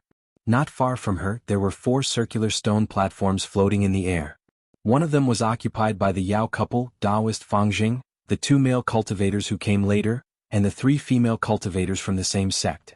The 5 stone platforms were gold, cyan, blue, red, and yellow respectively. They emitted pure spiritual aura of the 5 elements. Emo Chinga was standing on a cyan stone platform. When this stone platform moved until it formed a pentagon with the other 4 stone platforms, it stopped. Shang Rowan, who was sitting on the red stone platform, looked fine now. Once she saw Emo Chinga standing still, she smiled and said to Emo Chinga, "Little sister, fortunately you also came in without a hitch." Shang Rowan knew Yao Zixio harbored malicious intentions towards her, but Shang Rowan was completely unaware of it and treated her so warmly. In contrast, Emo Chinga actually felt this woman was a bit kinder, so she returned a smile and said, "Thank you for your concern, big sister." Once Shang Rowan finished greeting her, she asked in a very natural manner, "What do you think of this hall?" Emo Chinga looked around then answered, "Big sister and the other fellow Taoists came in early. I wonder if you've discovered anything." With a smile, Shang Rowan pointed at the 2 male cultivators on the yellow stone platform and said, "Fellow Taoist Lu and fellow Taoist Wang said this thing is called a 5 elements platform, but they don't know how to activate it." Upon hearing what she said, Emo Chinga looked at the 2 male cultivators and asked, "Does this 5 elements platform belong to the category of magic tools or?" The slightly taller of the 2 male cultivators answered, 5 elements platforms first originated from Tianliang School on Mount Yuzhu in Kunwu mountain range. It has a history of several thousand years. Because Mount Yuzhu has a stone forest structure, the cultivators in that area all live on the stone pillars. The 5 elements platforms were originally built by them for the convenience of the disciples in their school who had low cultivation levels and couldn't fly. However, according to the book, the reason why the 5 elements platforms are called 5 elements platforms is because each stone platform is evolved from a formation. Even if the 5 elements aren't controlled by humans, they can still fly according to a certain pattern on Mount Yuzhu. Although this stone platform's appearance and function are almost the same as the 5 elements platforms in the book, each of them clearly occupies one of the 5 elements. Furthermore, there's nothing else in this hall, it's really beyond what I've seen. The male cultivator standing next to him waited for him to finish speaking then added, "Ordinary things can only be controlled by 3 kinds of things: divine comprehension, spiritual aura, and primordial blood. However, if you make a mistake, I don't know what will happen." Seeing that the 2 male cultivators were able to clearly understand the origins of things related to formations, it could be assumed that they were from a sect that specialized in formations. One of the 3 female cultivators from the same sect was the first to reveal a hint of fear. She looked at the stone door that hadn't been closed yet and softly said, "Senior Marshal Sister Yen, we don't know anything about formations, so it's hard for us to judge whether this is right or wrong. How about we leave first?" The other female cultivator frowned and agreed, "Junior Marshal Sister Yen's words are reasonable. Besides, we still haven't finished the task Master gave us, so we shouldn't take any risks." Senior Marshal Sister Yen nodded and said, "Since that's the case, it's more important for us to get down to business." Unexpectedly, just as she finished speaking, the stone platform floated toward the stone door. The 3 of them cried out in surprise. When the stone platform floated to the door, the 3 of them glanced at each other. Senior Marshal Sister Yen said, "How about we think about it together and go back to where we were just now?" The 3 women reached an agreement, and the stone platform actually moved back to its original position. A hint of joy flashed across everyone's faces in the main hall. However, after feeling pleasantly surprised, everyone revealed bitter smiles again. Shang Rowan was the first to show a bitter smile. "Even if we know how to use it, we don't know where we're going." Unexpectedly, Shang Rowan's question, "Where we're going," echoed in the main hall. A white light flashed before everyone's eyes, and they saw 5 large words floating in the middle of the main hall. Emo Chinga's position happened to be opposite to Shang Rowan's, so she could only see the 4 words in reverse. "This life eternal heaven. This life eternal heaven?" Emo Chinga only had enough time to think of these words in her divine comprehension before she sensed the stone platform moving quickly. The other stone platforms also acted the same way as this one. They all started to spin rapidly with the center of the main hall as the center. The gales they experienced when they entered the valley were actually swirling upwards from the empty bottom of the main hall. Just as Emo Chinga was about to release her protective aura, she saw a circle of bright blue light erupting from the edge of the stone platform. Right after that, she felt there was nothing under her feet, so she subconsciously summoned the white silk handkerchief. By the time she regained her composure, she realized the main hall had disappeared, the 5 elements platforms had disappeared, and the person who was standing next to her a moment ago had also disappeared. She returned to that valley with green grass and bright sunlight. Under her feet was the white silk handkerchief she usually used to fly. The stone statue in the valley was still the same stone statue, but the entrance was no longer there. On the precipitous mountain wall she saw just now, there were now many stone platforms shaped like entrances. There were many 5 elements platforms flying in the valley, and each 5 elements platform was formed by 5 ring-shaped colors. The trees in the valley weren't as short as before. They were all towering trees, and there were also wooden bridges made of tree vines connecting the trees. Looking at this situation, not only did the spiritual aura in the valley have a bit more spiritual aura, but it also seemed a bit more human. Mo Chenga felt that perhaps in the next moment, a woman wearing a short jacket with a phoenix hairpin and a long skirt would walk out from the stone platform on the precipitous mountain wall. Just as Mo Chenga was thinking about this, a woman dressed like this really walked out from one of the stone platforms in the middle of the mountain wall. That woman stepped on a horsetail whisk and flew towards Mo Chenga at high speed. Mo Chenga was ready to take action, but the woman said, "Fellow Taoist, do you see the 2 junior martial sisters who came with me?" Mo Chenga took a closer look. Although her attire had completely changed, this woman was obviously the woman surnamed Yen from the main hall just now. However, under this attire, she looked even more graceful and charming. Mo Chenga said with astonishment, "Fellow Taoist Yen, why are you dressed like this?" A trace of astonishment flashed across the woman surnamed Yan's face. She said, "Miss, aren't you also dressed like me?" Mo Chenga was about to refute when she felt a chill on her shoulder. She looked down and saw that she, who was still wearing a loose robe with big sleeves, was now wearing a short jacket and a long skirt just like the woman surnamed Yen. However, the woman's attire was the same as the one on the stone platform. It was a brilliant gold color, while Mo Chenga's was a verdant green. Mo Chenga recalled that her attire only changed after the woman surnamed Yen arrived, so she asked, "Fellow Taoist Yen, did you change into this kind of attire right after you arrived here?" The woman surnamed Yen pondered for a moment then answered, "When I arrived here, I was separated from my 2 junior martial sisters. That doesn't seem to be the case. It seems like I only changed into this kind of attire after I walked onto the stone platform." Mo Chenga asked again, "Then, when fellow Taoists saw me, was I already dressed like this?" The woman surnamed Yen wrinkled her brows and answered, "This? I'm not too sure." Mo Chenga's expression couldn't help but change. Divine comprehension could actually play such a big role in this place. After thinking for a moment, she understood what was going on. Obviously, after she saw the stone statue at the entrance, her divine comprehension flashed in her mind, and what she saw in front of her was the same as what she imagined. An illusory formation was also an illusory formation. More than 10 years ago, she and Wei Jiasi experienced an illusion during the demonic beast riot. However, compared to this illusion, that one was simply too crude. Mo Chenga once recalled that if she went to experience that illusion today, she would definitely be able to break it in the first round. However, the illusion in front of her was clearly fake, yet it looked flawless. Upon seeing Mo Chenga's expression suddenly change, the woman surnamed Yen furrowed her brows and asked, "Fellow Taoist, is there something wrong?" Mo Chenga slowly exhaled. While carefully observing her surroundings, she said, "Fellow Taoist, could it be that you haven't noticed that whatever we think about becomes real?" Just as this thought flashed through her mind, a spiritual beast that looked like Xiaohua suddenly appeared on the grass and pounced towards her. Mo Chenga reached out her hand and stroked the head of this Xiaohua. It was smooth to the touch just like the real thing. Upon hearing what Mo Chenga said, the woman surnamed Yan's expression immediately changed. She pondered for a moment then made a hand seal, sending a wind blade towards Xiaohua.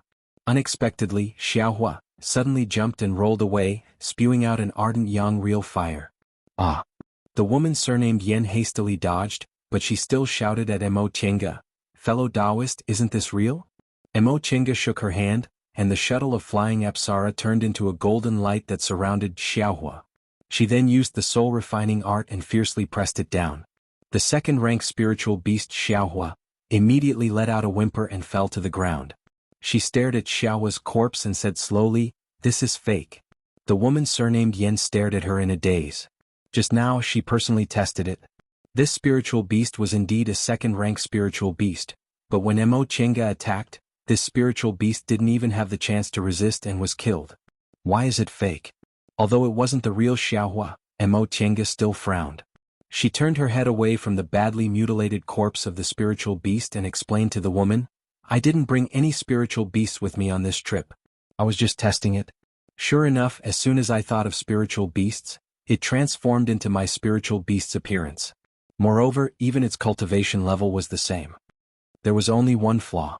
When Xiaohua advanced to the second rank, his ardent yang real fire turned into sun real fire, so this fake Xiaohua had the appearance of a real second-rank inferno beast. Upon realizing this, Mo Chinga's brows furrowed again. To be able to do this, it showed that the master of this illusory formation used his own thoughts to set up the formation. However, this also showed a deeper problem. The master of this illusory formation had very profound knowledge. He seemed to be able to transform whatever the person who entered the formation thought of. This point was even more terrifying than the power of the illusory formation itself. The existence of an illusory formation proved that the master's attainments in formations were very high. However, all formations could be cracked. Nevertheless, with his knowledge, this illusory formation had no flaws at all. Moreover, from another perspective, what kind of person could have such profound knowledge? He could actually imitate the things most people thought of without the slightest error, except for some mutated things. This was too terrifying. The more Mo Chinga thought about it, the more she felt that the master of this illusory formation had abilities beyond her imagination. In the end, her forehead was already covered in fine beads of sweat. Although the woman surnamed Yen heard Mo Chinga's explanation, she didn't understand why Mo Chinga had such a reaction and was full of doubts. However, the fact that Mo Chinga easily killed a second-rank spiritual beast just now made her realize that Mo Chinga's strength was a bit higher than that of ordinary middle-stage foundation-building cultivators. She couldn't help but feel a hint of reverence towards Mo Chinga. "Little sister Yen Ruoshu from Bishuan Court. May I ask big sister's name and which group you're from?" At first she only called Mo Chinga Miss, or fellow Taoist, but now she called her little sister, and called her big sister on purpose. Mo Chinga just said faintly, "I'm Yi Xiaotan. My master is nameless. Presumably fellow Taoist also doesn't know me." Mo Chinga's indifferent tone and her unwillingness to say her master's name made the woman named Yen Ruoshu rather angry. However, when she thought about the current situation, Mo Chinga's expression remained calm, so she swallowed her anger. "Big sister Yi, what's going on? It should be an illusory formation." Mo Chinga lowered her head to look at herself. She closed her eyes to think. When she opened her eyes again, sure enough, her clothes had returned to their original appearance. Illusory array? Yen Ruoshu turned her head to take a look. The flowers, the trees, the spirit beasts and the birds were all real. She couldn't help but feel afraid. "What should we do?" "There's nothing I can do for now." Mo Chinga took out the white silk handkerchief and the shuttle of flying apsara and prepared herself to face the enemy. She then turned her head and said, "Let's go. We'll look for other people first. If we can find them, we'll think about our next step." "All right." Yen Ruoshu had no choice but to nod her head helplessly. After walking for a while, Yen Ruoshu asked, "Big sister Yi, did you also come here to work in the secular world?" While walking, Mo Chinga attentively observed her surroundings. When she heard Yen Ruoshu's voice, she hastily answered. Yen Ruoshu continued, "That's truly a coincidence. We 3 senior sisters and junior sisters were ordered by Master to come to the mortal world to handle some matters, and we just happened to notice spirit energy escaping from here, so we came over to take a look. Sister Yi, what do you want to do? If it's a coincidence, can you come with us?" This woman was indeed a bit noisy. Mo Chinga wrinkled her brows and said, "I left the mountain to travel under my master's orders, so I'm not sure where I'm going." "Ah, then how about Sister Yi come with us? We are both women, so we must have a lot of common topics." "Big sister Yi." Mo Chinga frowned inwardly as this woman kept talking about Bishuan Court. Mo Chinga knew what kind of cultivation group Yen Ruoshu was talking about was Bishuan Court.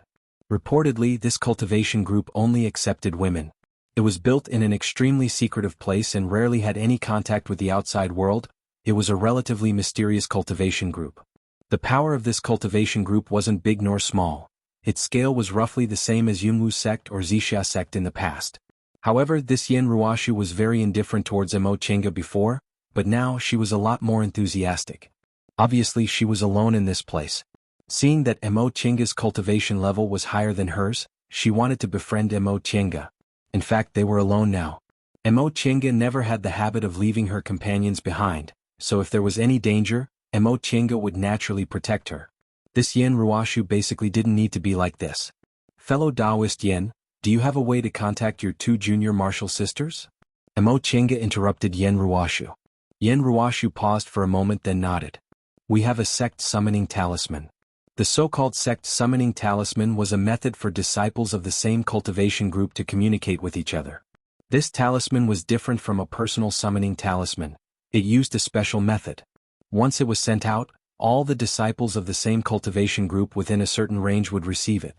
Mo Chinga also had several sect summoning talismans in her hands. Every disciple of a cultivation group could receive them when they left the mountain. However, it wasn't easy to make these talismans, so it was best not to use them unless it was an emergency. Upon hearing what Yen Ruoshu said, Mo Chinga said, "In that case, fellow Taoist Yen, you should try to use the sect summoning talisman. It's really hard to find people blindly like this." Chapter 159. Yen Ruoshu sent a summoning talisman to the group. The talisman flew into the air, circled once, then fell back into Yen Ruoshu's hand. This. Yen Ruoshu was at a loss. Mo Chinga frowned and said, "Forget it. It seems even summoning talismans don't work in this illusory formation." Since it was an illusory formation, it naturally had its limitations. What should she do now? If the whole valley was an illusory formation, where was the exit? This valley was surrounded by cliffs, but the sky. Mo Chinga raised her head to look at the sky but still shook her head. Even if foundation building cultivators could fly, the sky was probably within the range of the illusory formation.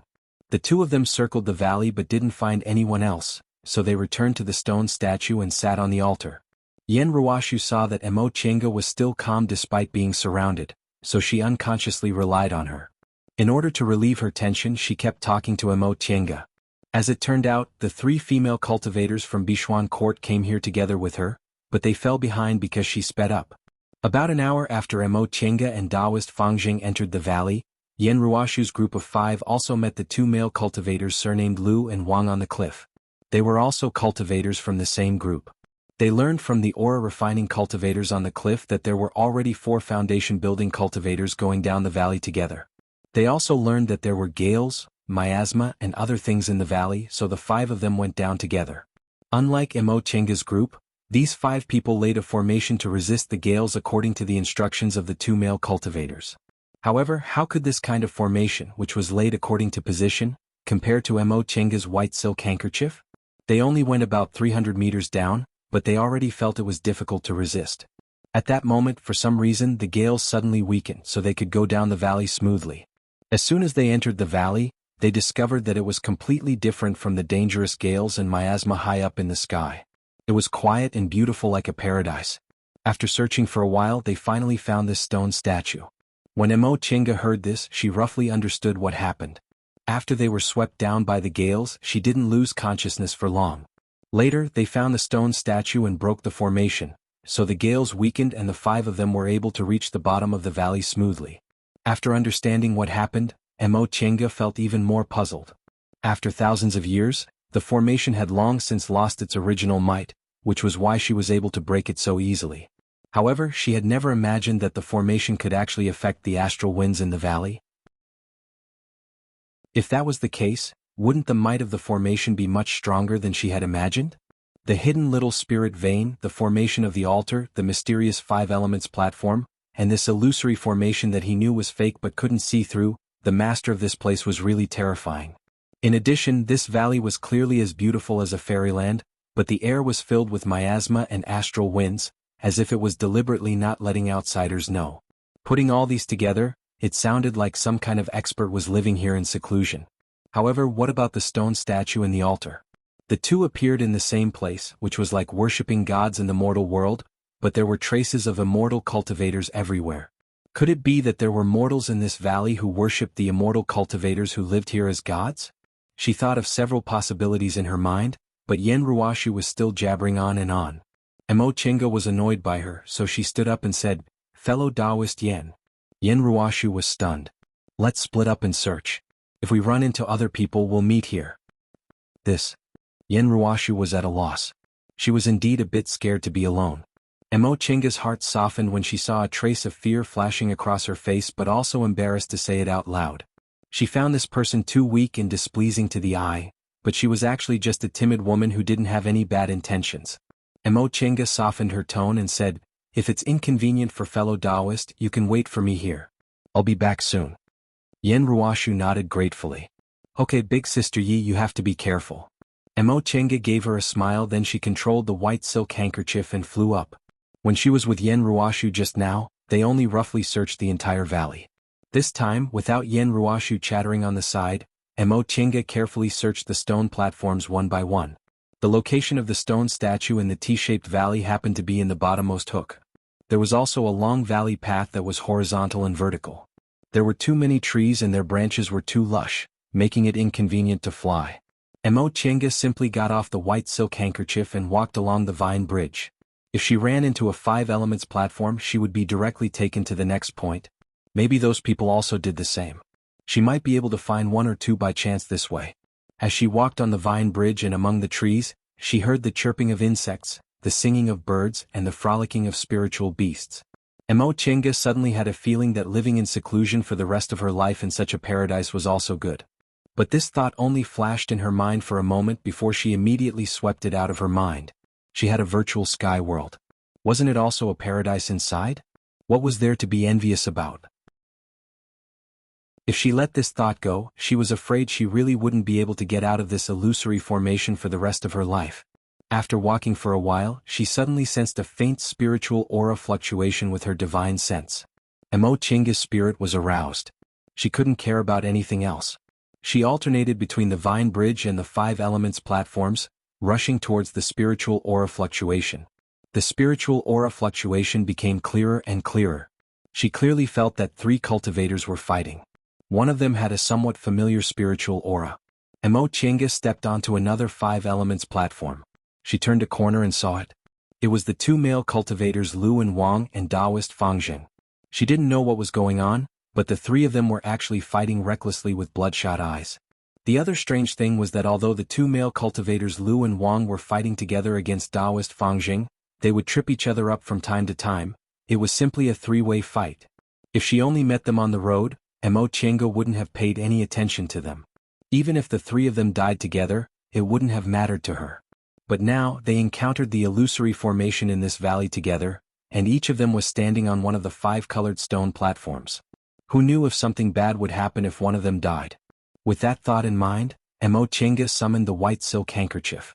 As she flew towards them, she shouted, "Stop!" The 3 people looked at her at the same time, but all of them suddenly changed direction and started to attack her with magic tools and spells. Taoist Fangjing shouted, "Fellow Taoist Yi, don't get involved. I found this thing first." Emo Chinga was stunned. She didn't have time to think about the meaning of his words because the attacks from the 3 people's magic tools had already arrived. She raised her hand, causing a brick wall to fall and completely block the 3 people's attacks. At the same time, she used the shuttle of flying Apsara and the soul refining art to release its spiritual aura pressure. The 3 people immediately felt their heads go numb and their movements were a step slower. Each of them was surrounded by the golden rays formed by the shuttle of flying Apsara. Nevertheless, these 3 people weren't mediocre. Among the 9 people trapped in this valley, 5 of them were in the early stage of the foundation building realm, while the 4 of them were in the middle stage of the foundation building realm. Emo Chinga wasn't afraid of facing 3 middle-stage foundation-building cultivators at the same time. But even if she wasn't afraid, it was still very difficult for her. She borrowed the spiritual aura pressure from the second layer of the soul-refining art to seize the initiative and split the shuttle of flying Apsara into 3, trapping the 3 people at the same time. In the next moment, the 3 of them reacted and each used their own methods. Taoist Fangjing used a horsetail whisk. Although it wasn't a high-grade magic tool, it had a lot of experience. Among the 2 male cultivators surnamed Lu and Wang, one used a sword while the other was a talisman cultivator.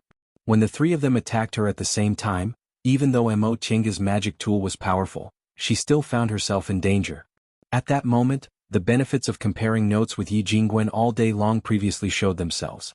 Yi Jingwen was a sword cultivator, and his fighting techniques were also superior to cultivators in the same realm as him. He had a move called Thousand Directions Broken Light Sword, which was extremely powerful. When he released several hundred sword auras to attack the enemy at the same time, it was no different from fighting several cultivators at the same time. Now that she saw the three people attacking her at the same time, Mo Chinga, who had already prepared her soul-refining art, instantly released her spiritual aura pressure. The shuttle of flying Apsara closed and she once again attacked the talisman cultivator surnamed Wang.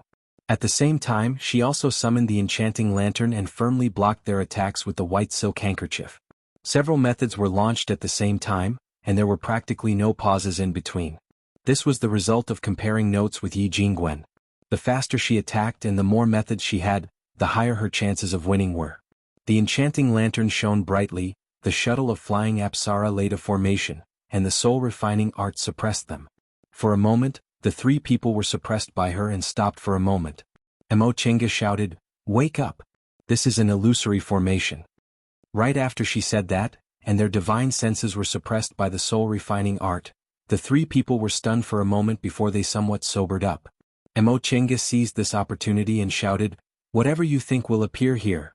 You mustn't fall into the trap." The three people finally stopped. Taoist Fangjing's expression was filled with doubt. "It's fake?" Mo Chinga heaved a sigh of relief. "Correct. What did you see just now? Each of you should think about something else." The three people were skeptical, so they turned around to look behind them. Only then did Mo Chinga notice that there was a snow-white flower growing on the rock wall. It was surrounded by immortal aura, and it looked like a fairy descending to the world. She suddenly understood. This was the white jade snow lotus, a rare species passed down from the distant past era. It could be concocted into a kind of medicinal pill called Heavenly Fragrance Pill. This pill could help people break through bottlenecks, and it was also effective for nascent soul cultivators. It was no wonder the three of them fought over it. However, there were several stalks in her virtual sky world, and they were much older than this one, so there was no need for her to be jealous. In fact, the three people had been observing her. If she saw this thing and was tempted, they would kill her immediately. However, when Mo Chinga saw the white jade snow lotus, she only showed a look of realization on her face before she regained her calmness. Only then did the three of them listen to her and try to think about other things.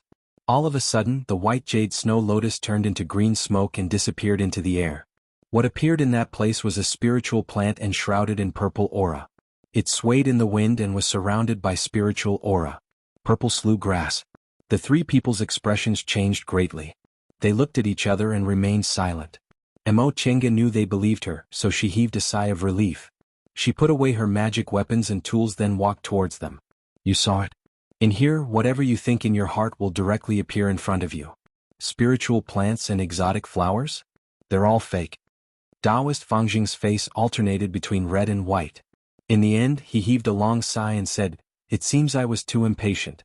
In that case, I have to thank the master of this place. If it weren't for this illusory formation, I also wouldn't have realized I almost had an inner demon." Based on what he said, it seemed the person who imagined the white jade snow lotus here was Taoist Fangjing. But of course he wasn't young and he didn't have a cultivation group to rely on, so he must be the most anxious. Medicinal pills concocted from white jade snow lotus could help people break through bottlenecks, so it must be what he needed the most right now. Therefore, as soon as he arrived here, he hoped to find this kind of miraculous medicine. When the two cultivators Lu and Wang heard what Taoist Fangjing said, they also looked ashamed. Not only did they believe her, but they also had a falling out with their fellow disciples because of it. Even if the two of them didn't mention it, there was already a grudge in their hearts. Taoist Fangjing cupped his hands towards Mo Chinga, then said sincerely, "Fellow Taoist Yi, thank you very much for this time." Mo Chinga nodded to accept his bow, then asked, "Fellow Taoist Fangjing, fellow Taoist Lu, fellow Taoist Wang, how did you get here?" The one who answered was still Taoist Fangjing. "After I disappeared from the 5 Elements platforms, I found myself not too far from here. I slowly walked here until I found the white jade snow lotus. Just as I was about to pick it, these two fellow Taoists rushed out." He cast a glance at the two cultivators Lu and Wang. Although he maintained his politeness, there was a hint of disdain in his gaze. Obviously, when the two cultivators Lu and Wang saw the lotus, they also wanted to take it for themselves and had a falling out with their fellow disciples. Mo Chinga wasn't interested in investigating this. She swept her gaze over the two cultivators Lu and Wang, then asked, "Have you seen anyone else?" The three of them shook their heads. Taoist Fangjing asked, Then what about fellow Taoist Yi? What did you experience on this trip? Mo Chenga said, I was transported to the stone statue and I met fellow Taoist Yen. But fellow Taoist Yen was separated from her two junior martial sisters, and I also didn't see fellow Taoist Yao and his wife. Then how did fellow Taoist Yi know this place was an illusory formation? Could it be that you also encountered something? It was the cultivator surnamed Lu who interrupted. There was a suspicious look in his eyes. Obviously he thought they also encountered something similar. Mo Chenga said faintly, when fellow Taoist Yen and I met and discovered we were wearing the same clothes from that stone statue, I knew something was amiss. Sure enough, when I tried, I confirmed this place was undoubtedly an illusory formation. This answer surprised the two cultivators Lu and Wang, but since they saw her methods just now, they didn't dare to say anything. This little girl looked gentle, but her attacks were really terrifying. Her movements were as fast as wind and thunder, and her magic weapon was powerful. Although she was also in the middle stage of the foundation building realm like them, she dared to fight against the three of them alone without showing any signs of losing. They originally thought they were cultivators from cultivation groups, so they looked down on this group of cultivators from the secular world. They thought this female cultivator was an individual cultivator like the Yao couple and Taoist Fangzheng. They never expected her to be so powerful. Right now, they were certain Mo Chenga was undoubtedly a cultivator from a cultivation group. Fellow Taoist Yi, what should we do now? The three of them almost killed each other. Fortunately, Mo Chenga reminded them, so Taoist Fangzheng was now very polite. Mo Chenga thought for a while then said, we'd better find the others first. We're each standing on one of the 5 elements platforms. We don't know what will happen to the others if they don't pass the test. If something happens to them and we get implicated because of it, things won't be good. The three of them thought about it and agreed. They each stood on one of the 5 elements platforms, so they might have already been recognized as one. What if one of them didn't pass the illusory formation and this formation turned into a killing formation? If they lost their lives just like that, it would be too unjust. Fellow Taoist Yi is right. Taoist Fangzheng was the first to agree. Lu and Wang looked at each other and nodded. Shall we go look for them first? Let's split up and search. Mo Chenga said, it'll be faster to find them this way. Fellow Taoist Yen and I agreed to meet at the stone statue. After we find them, we'll go to the stone statue. Just in case. How about we split into groups of 2? It's easy to fall into the trap if you're alone, so it's good to have someone on the side to remind you, Taoist Fangzheng suggested. Lu and Wang hesitated for a moment but didn't say anything. They had just fought and it was obvious that there was a grudge between them. However, in this unfamiliar environment, they could still trust each other a little. That's settled then. Mo Chenga spoke first. Fellow Taoist Lu, fellow Taoist Wang, you two are fellow apprentices, so you'll naturally be together. How about I go with fellow Taoist Fangzheng? How could Lu and Wang not agree? They nodded and the 4 of them split into groups of 2. Mo Chenga felt a bit more relaxed now that she was searching with Taoist Fangzheng. Taoist Fangzheng was an old cultivator who had been in the cultivation world for a long time. He wasn't a chatterbox like Yen Ruoshu, and he was even more experienced than her in handling matters. The 2 of them quickly searched their way. The place where Taoist Fangzheng and the 2 cultivators Lu and Wang fought was at the T-shaped intersection. Since Mo Chenga came from the stone statue, they were divided into 2 teams, so they naturally went in opposite directions and searched for the 2 sides of the T-shaped intersection. Fellow Taoist Yi. Taoist Fangzheng suddenly shouted from the stone platform on the other side. Mo Chenga turned around and saw Taoist Fangzheng, who was on the other 5 elements platform, waving at her then pointing in a direction. She closed her eyes and released her divine sense. Sure enough, she found subtle spiritual aura fluctuations. She couldn't help but admire Taoist Fangzheng's divine sense. Before entering the valley, she already knew he must have practiced a spell to strengthen his divine sense, but she didn't expect it to be so strong. She overlooked it, but Taoist Fangzheng sensed it. Apparently the saying "old ginger is spicier" was indeed true. Even though his cultivation level was a bit lower than hers, this Taoist Fangzheng really couldn't be underestimated. The 2 of them chased after him using the spiritual aura fluctuations. Before long they heard fighting noises. It was Yen Ruoshu's 2 junior martial sisters. Mo Chenga was rather flabbergasted.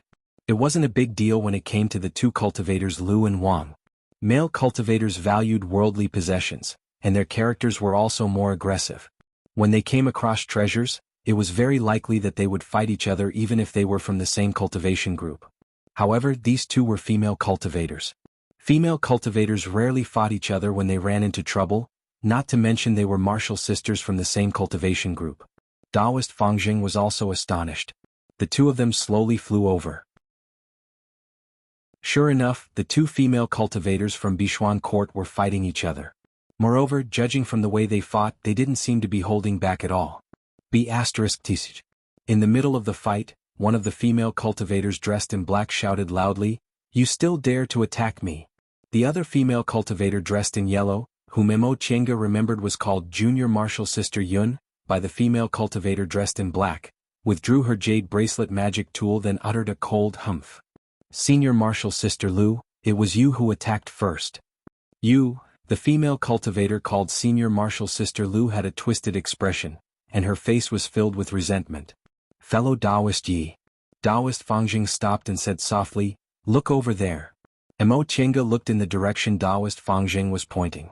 Not far from the two female cultivators stood a white-robed man. He was very handsome, elegant, and suave.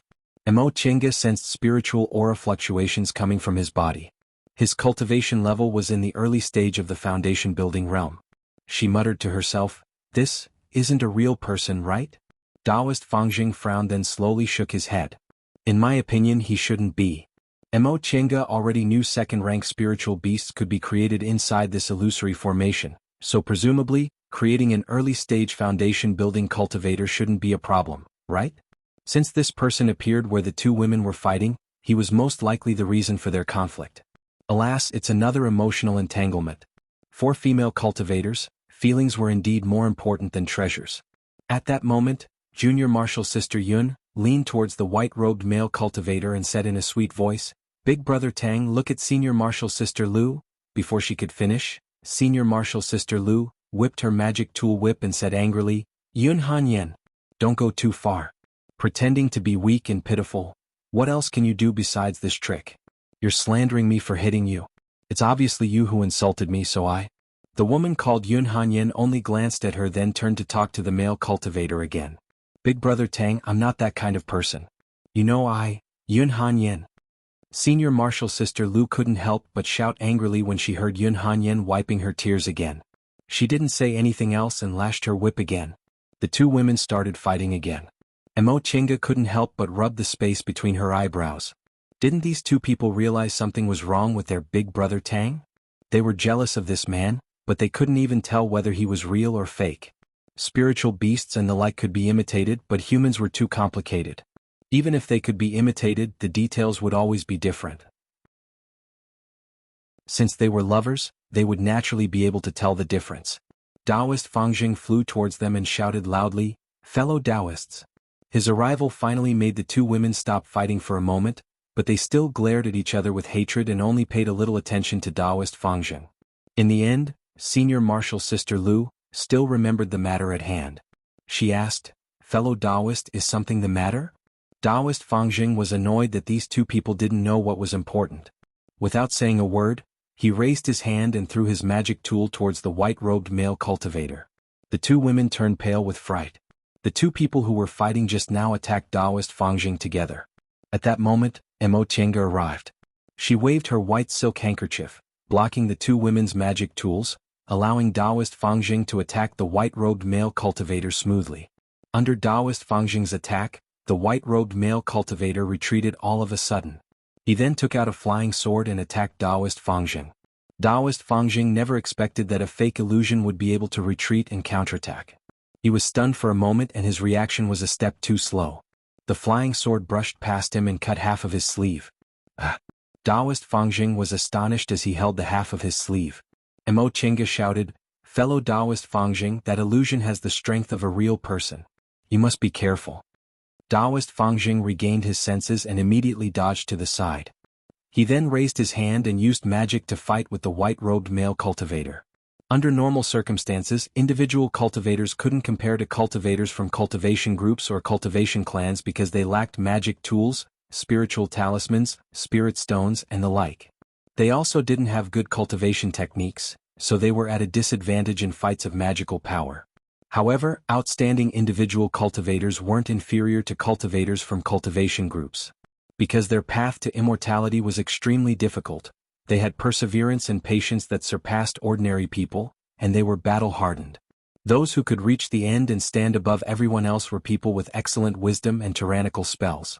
Although Taoist Fangjing couldn't be said to have excellent wisdom, he had roamed the cultivation world for several hundred years. Being able to reach the middle stage of the foundation-building realm and still live well proved that he surpassed other people in certain aspects. The fact that he could hold on for such a long time while fighting against Lu and Wang proved that he had some clues. This white-robed male cultivator was only in the early stage of the foundation-building realm, so his cultivation level was slightly lower than Taoist Fangjing's. Furthermore, he was an illusion. Although the illusory formation made him look like a real person, he lacked the flexibility and versatility of a real person in fights of magical power. Once he was tangled with Taoist Fangjing, it only took him a moment to show signs of defeat. Yun Hanyin and senior martial sister Lu were on tenterhooks when they saw Big Brother Tang in danger again and again. However, they were blocked by Mo Chenga and couldn't go forward, so the two of them were furious. They glanced at each other then simultaneously attacked Mo Chenga. When Mo Chenga saw that one of them took out several magic tools and the other threw out a large number of talismans, looking as if they wanted to fight her to the death, she was also annoyed. She wanted to teach them a lesson, so she didn't show any mercy. The shuttle of flying Apsara and the white silk handkerchief both attacked and defended, resolving this move. In a flash, Mo Chenga released the spiritual aura pressure of the soul-refining art, causing the two women to freeze. Mo Chenga didn't show any mercy. The golden rays from the shuttle of flying Apsara split into 2 and then 4. Each ray attacked the two women separately. The golden rays were aggressive and their momentum was monstrous. Coupled with the fact that Mo Chenga was suppressing them with the spiritual aura pressure of the soul-refining art, the two women no longer had the strength to fight back. They could only watch helplessly as the golden rays pierced their bodies. Ah! 2 cries of alarm rang out at the same time. Mo Chenga put away her magic weapons and magic tools then landed on the ground. She stared coldly at the two women. Ah! Also came from the other side. Taoist Fangjing had killed the illusion of the white-robed male cultivator. When the two women heard that sound, they simultaneously turned their heads and shouted, "Big Brother Tang!" Regardless of their injuries, they crawled up and staggered towards the white-robed male cultivator. They threw themselves on his body. Once they saw that he was no longer breathing, they burst into tears. Mo Chenga and Taoist Fangjing glanced at each other. Both of them frowned. Taoist Fangjing was used to worldly affairs, so he couldn't stand this kind of ignorant cultivation group disciples. Mo Chenga was also unhappy that the two women still hadn't realized something was wrong. You. After crying, senior martial sister Lu crawled up with a tear-stained face. A ruthless expression appeared on her face. "I'll fight you to the death." Mo Chenga was furious. She let out a cold humph, then raised her hand and pressed down. The golden rays she held back just now burst out of their bodies. The two women cried out and fell to the ground. Their shoulders were injured. "Why don't you think about why your big brother Tang is here?" Mo Chenga shouted. "You can't even distinguish an illusion. If I knew this would happen, I would have let you kill each other." The two women were stunned to hear what she said. Their tears hadn't dried yet as they stared at her blankly. "Illusion?" Senior martial sister Lu asked in a hoarse voice. Mo Chenga was very angry. She turned her head away, not wanting to talk to them. Taoist Fangjing could only step forward and explain, "Fellow Taoists, think carefully. How did your senior martial brother come here?" The two women were stunned. They glanced at each other, then Yun Hanyin said with uncertainty, Senior martial sister Lu and I walked here. While we were talking, we saw Big Brother Tang walking towards us." "Then how did you talk to your Big Brother Tang?" The two women were silent. After a while, senior martial sister Lu finally answered, "We quarreled as soon as we saw Big Brother Tang. So that's what happened." These two women, Taoist Fangjing also couldn't bear it anymore. He furrowed his brows and continued to say, "Calm down and think about it. You've been fighting like this, would your Big Brother Tang say nothing?" The two women were silent at the same time. The mournful expressions on their faces finally disappeared. Because they quarreled as soon as they saw Big Brother Tang, they didn't have time to recall how Big Brother Tang should react. Therefore, this illusion didn't say anything and only stood there in a daze. The hateful thing was, these two women still couldn't tell it apart. "Enough," Mo Chenga said coldly. "Wipe your tears, treat your wounds, and follow us." Chapter 160. Yun and Lu weren't seriously injured. Seeing how Mo Chenga and Taoist Fangjing spoke to them harshly and didn't conceal their disgust, they didn't dare to say anything. After all, it was a fact that their cultivation levels were higher than theirs. Moreover, they just witnessed their fighting strength.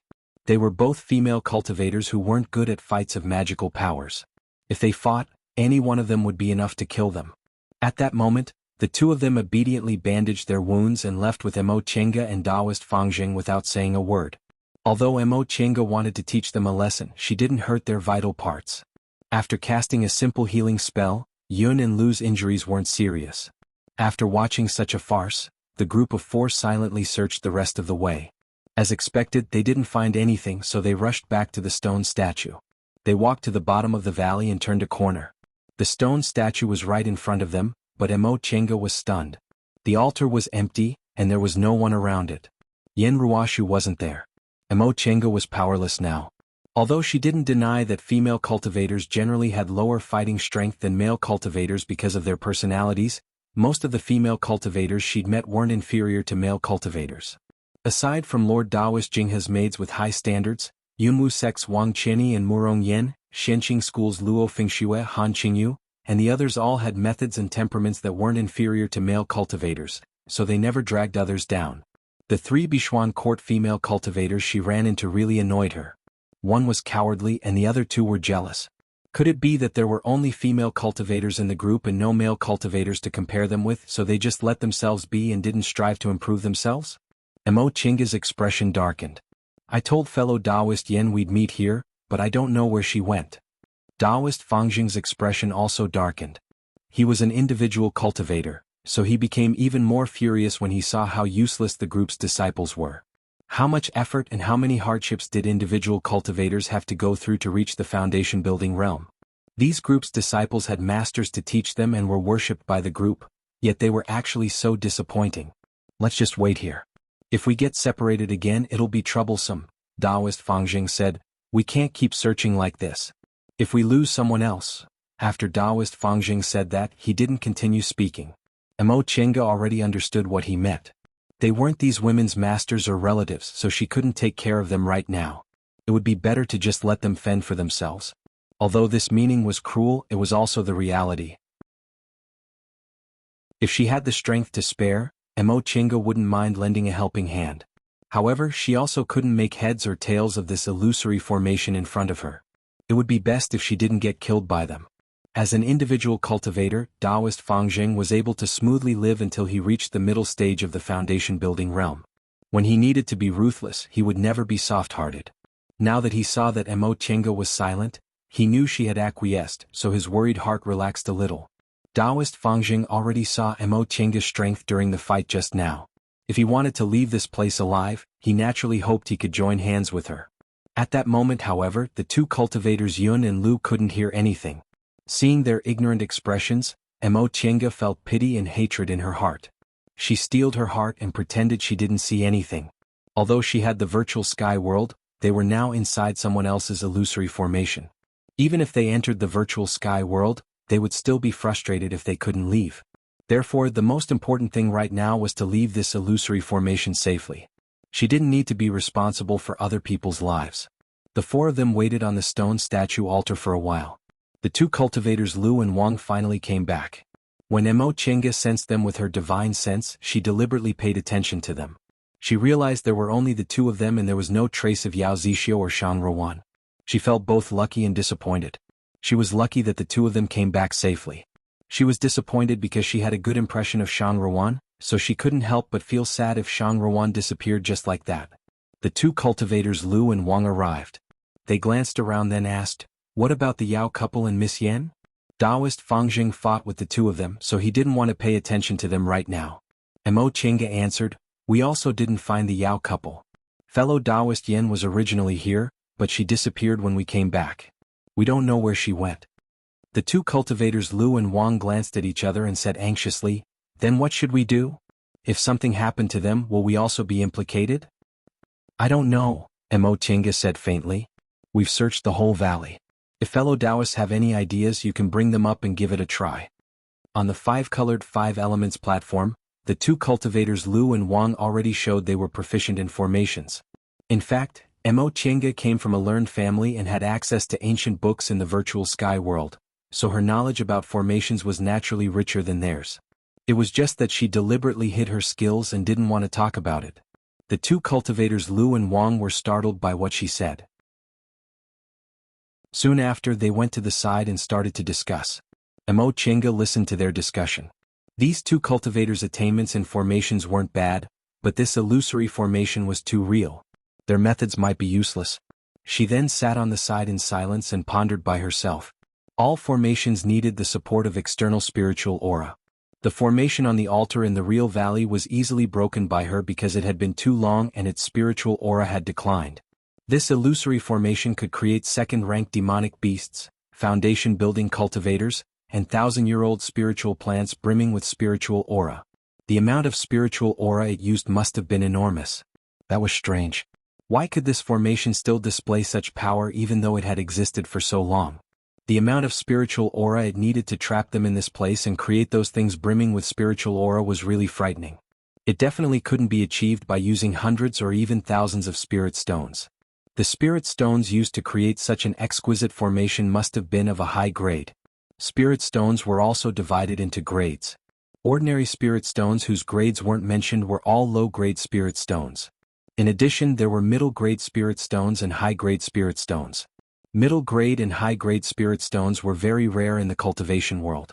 Cultivators after the core formation realm usually couldn't obtain them. Because Mo Chenga was Lord Taoist Jingha's disciple, she received some middle-grade and high-grade spirit stones as a disciple. But even if she had them, she usually only used low-grade spirit stones. Middle-grade and high-grade spirit stones were reserved for laying high-level formations. The higher the level of a formation, the higher the concentration of spiritual aura it needed. Once the concentration of spiritual aura reached a certain level, it couldn't be increased just by increasing the number of spirit stones. She had to use middle-grade and high-grade spirit stones. Since the spiritual aura this formation needed was so frightening, Mo Chenga roughly guessed the number of high-grade spirit stones needed was probably more than 1,000 or even 10,000. 10,000 high-grade spirit stones. Mo Chenga thought about it and felt it was terrifying. Because she was Lord Taoist Jingha's advanced inner disciple, her disciples' rations were only a bit less than core formation cultivators, but it was several times more than ordinary foundation-building cultivators and even elite disciples. However, she only received about 10 middle-grade and high-grade spirit stones every year. If she didn't advance, it would take her more than 1,000 years to save up 10,000 high-grade spirit stones. She was in charge of all the affairs in Shanqing Palace.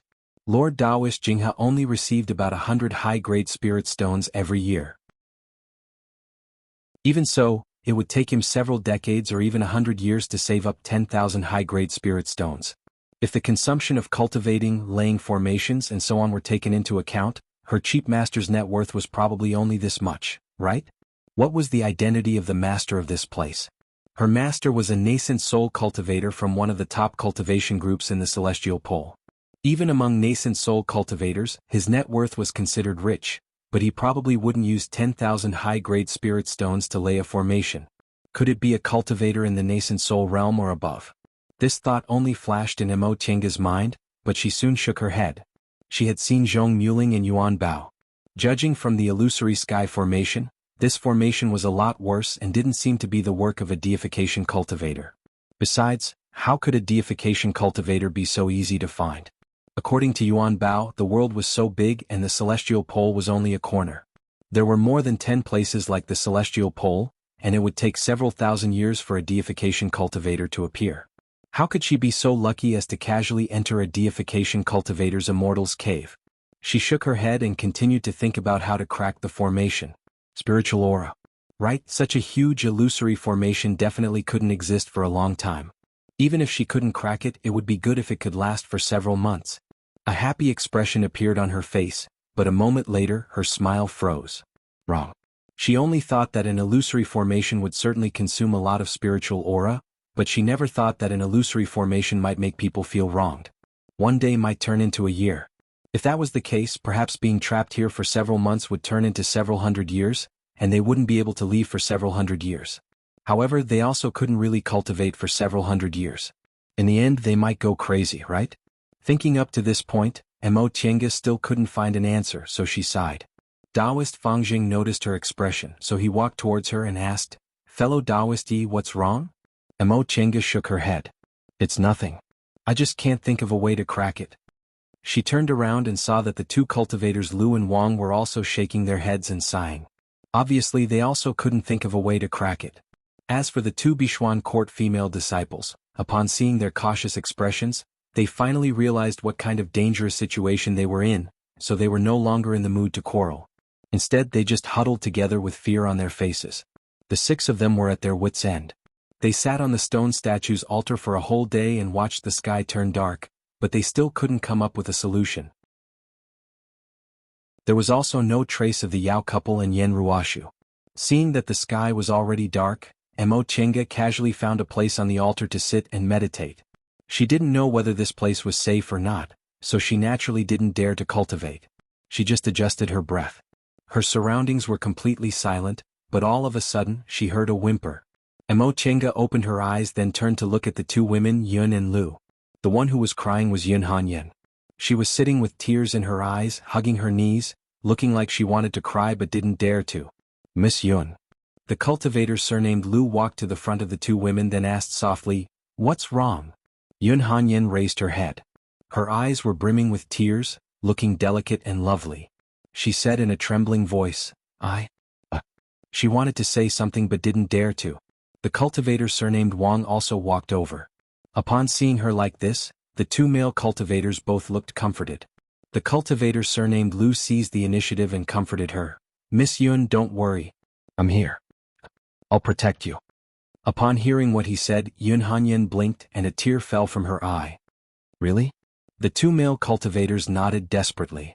Mo Chenga originally thought that Senior Martial Sister Lu would laugh at her, but unexpectedly she didn't. She glanced at her only to find that Senior Martial Sister Lu was sitting in a daze. Her eyes were unfocused and she looked like she had lost her soul. From time to time she would smile sweetly, but in the end her expression would be infinitely sad. Mo Chenga remembered that Senior Martial Sister Lu and Yun Hanyan were fighting over a man's favor during the day. Apparently she was thinking about her big brother Tang. However, judging from her expression and the conversation they had during the day, she was probably thinking about sad things. Seeing Yun Hanyan talking to the two cultivators like a little white rabbit, then comparing it to the desolate expression on Senior Martial Sister Lu's face, Mo Chenga couldn't help but sympathize with her. No matter who was right or wrong between them right now, it was very obvious who had more true feelings for her. Yun Hanyan was probably used to winning men's favor like this, but this female cultivator surnamed Lu was now only thinking about her big brother Tang. In fact, it wasn't strange that big brother Tang liked Yun Hanyan more. Both men and women thought the other party was very strange. Women liked by men were usually not recognized by the same sex, and men liked by women were usually considered by men to be embroidered pillows. No matter whether Yun Hanyan pretended to be weak or pitiful, men always fell for this trick. But that person shouldn't be like this, right? In his eyes, men and women seemed to be the same. Aside from cultivating, he had nothing else to do. After thinking for a long time, Taoist Fangjing suddenly shouted in the darkness, "Who's there?" Mo Chenga was startled. She immediately stood up and prepared to fight. She spread her divine sense, but in the next second she was stunned. In the darkness, a tall man slowly walked towards her. He wore a high hat and a broad belt, looked heroic, and his whole body emitted a frightening momentum. The other people's expressions changed greatly. This momentum.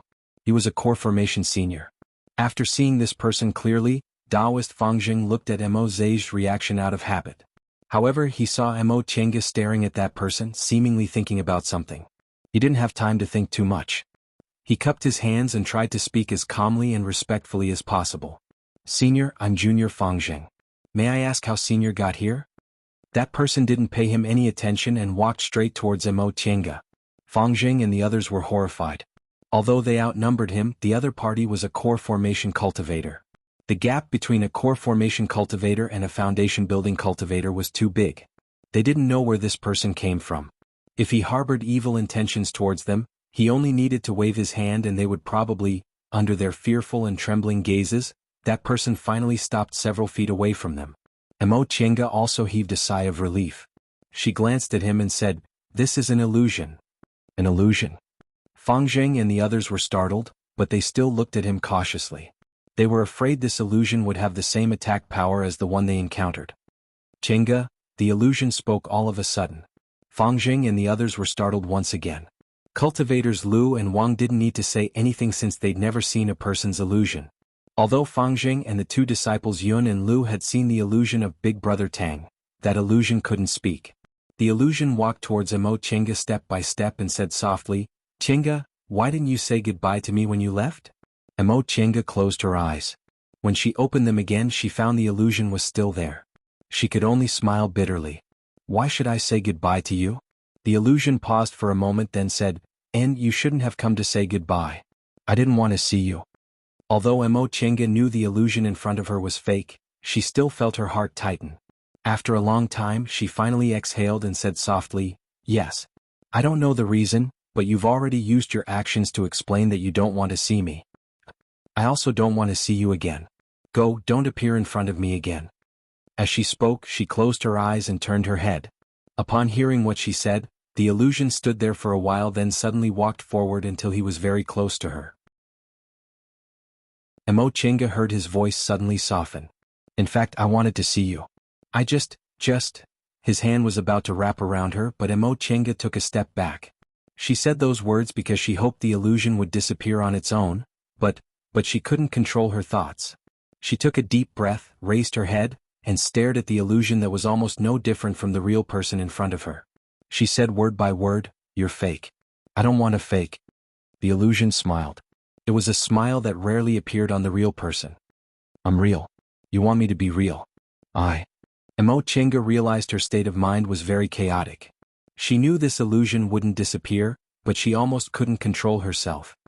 "Fellow Taoist Yi."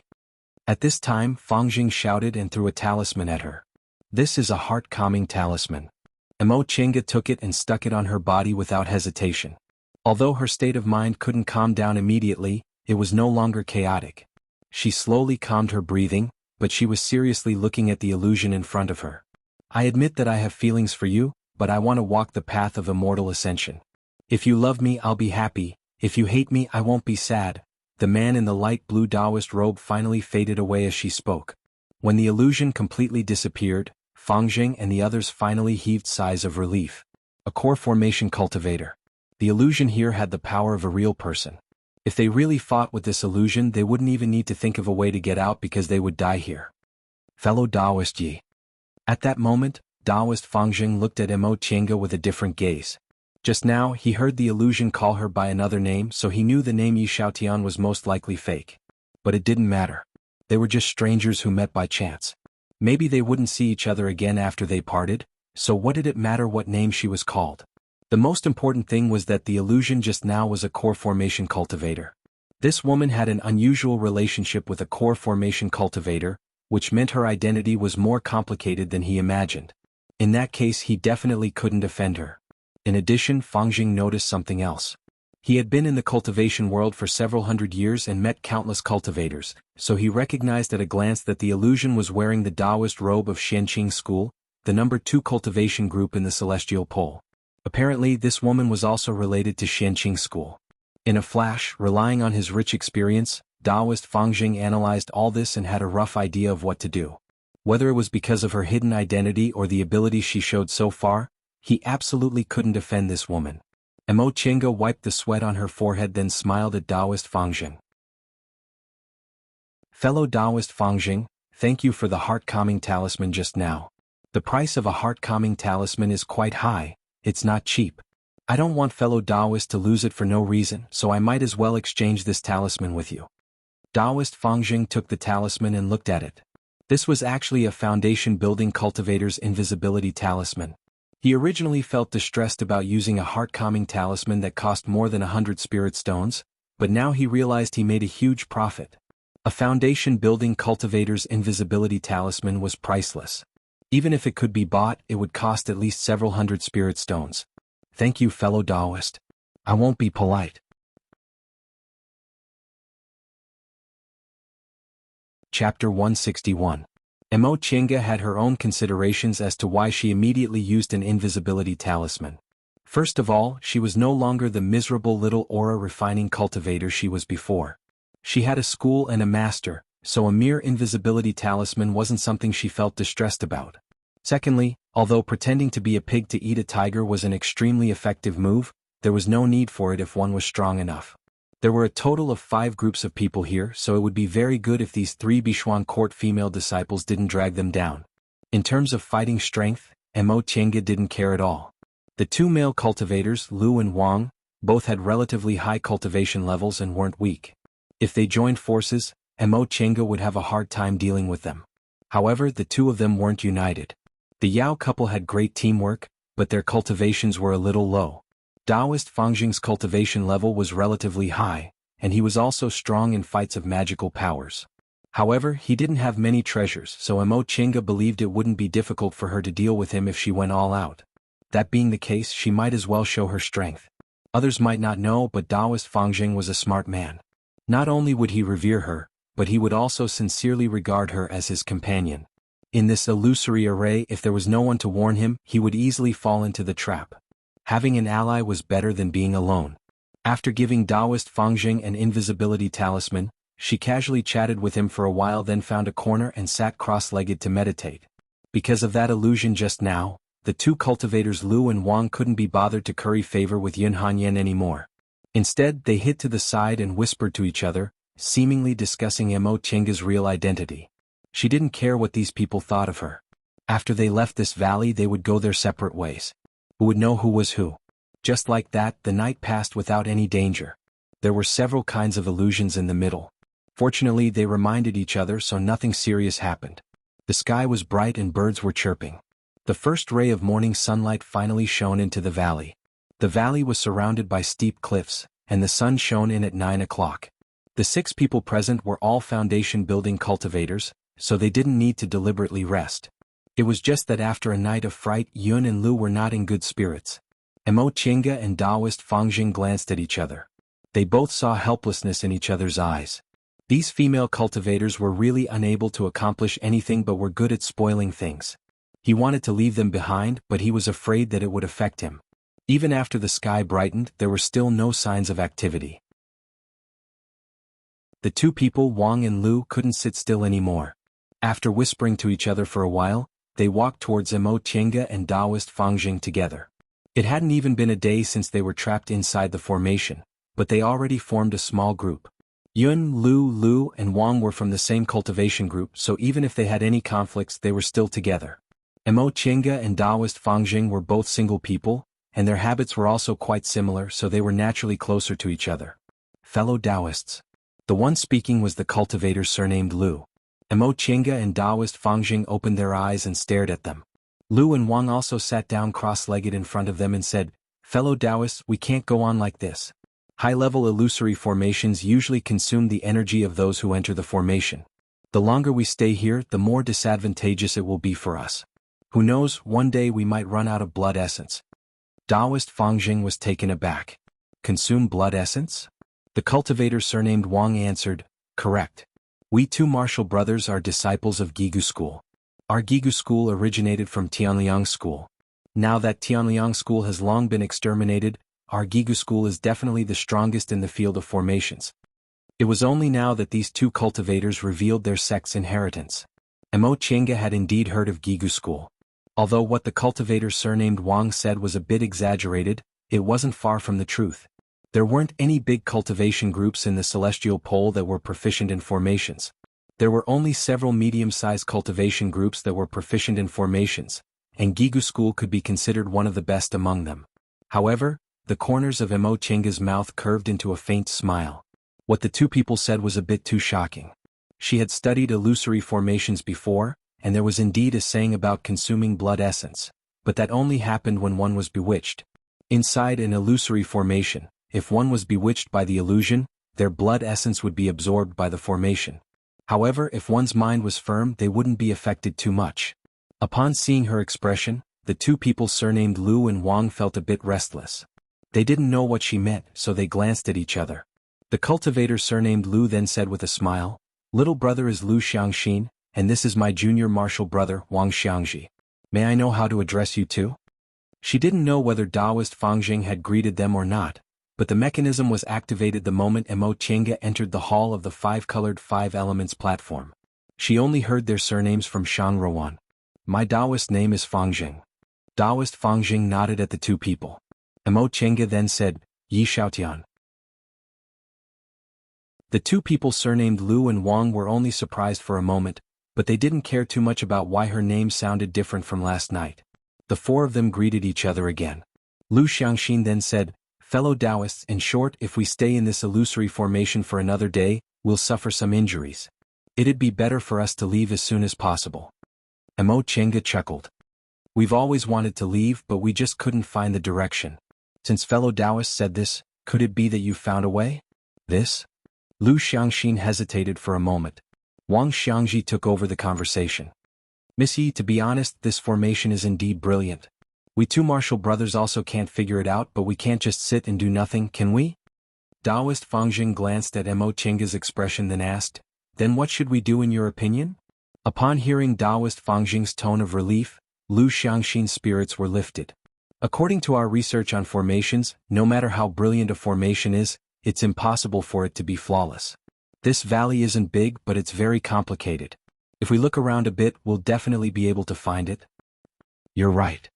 Emo Chenga cast a glance at the two people surnamed Yun and Lu. There are 6 of us. Should we split up and look? The two people surnamed Lu and Wang noticed her meaningful glance. They were both smart people, so how could they not understand what she meant?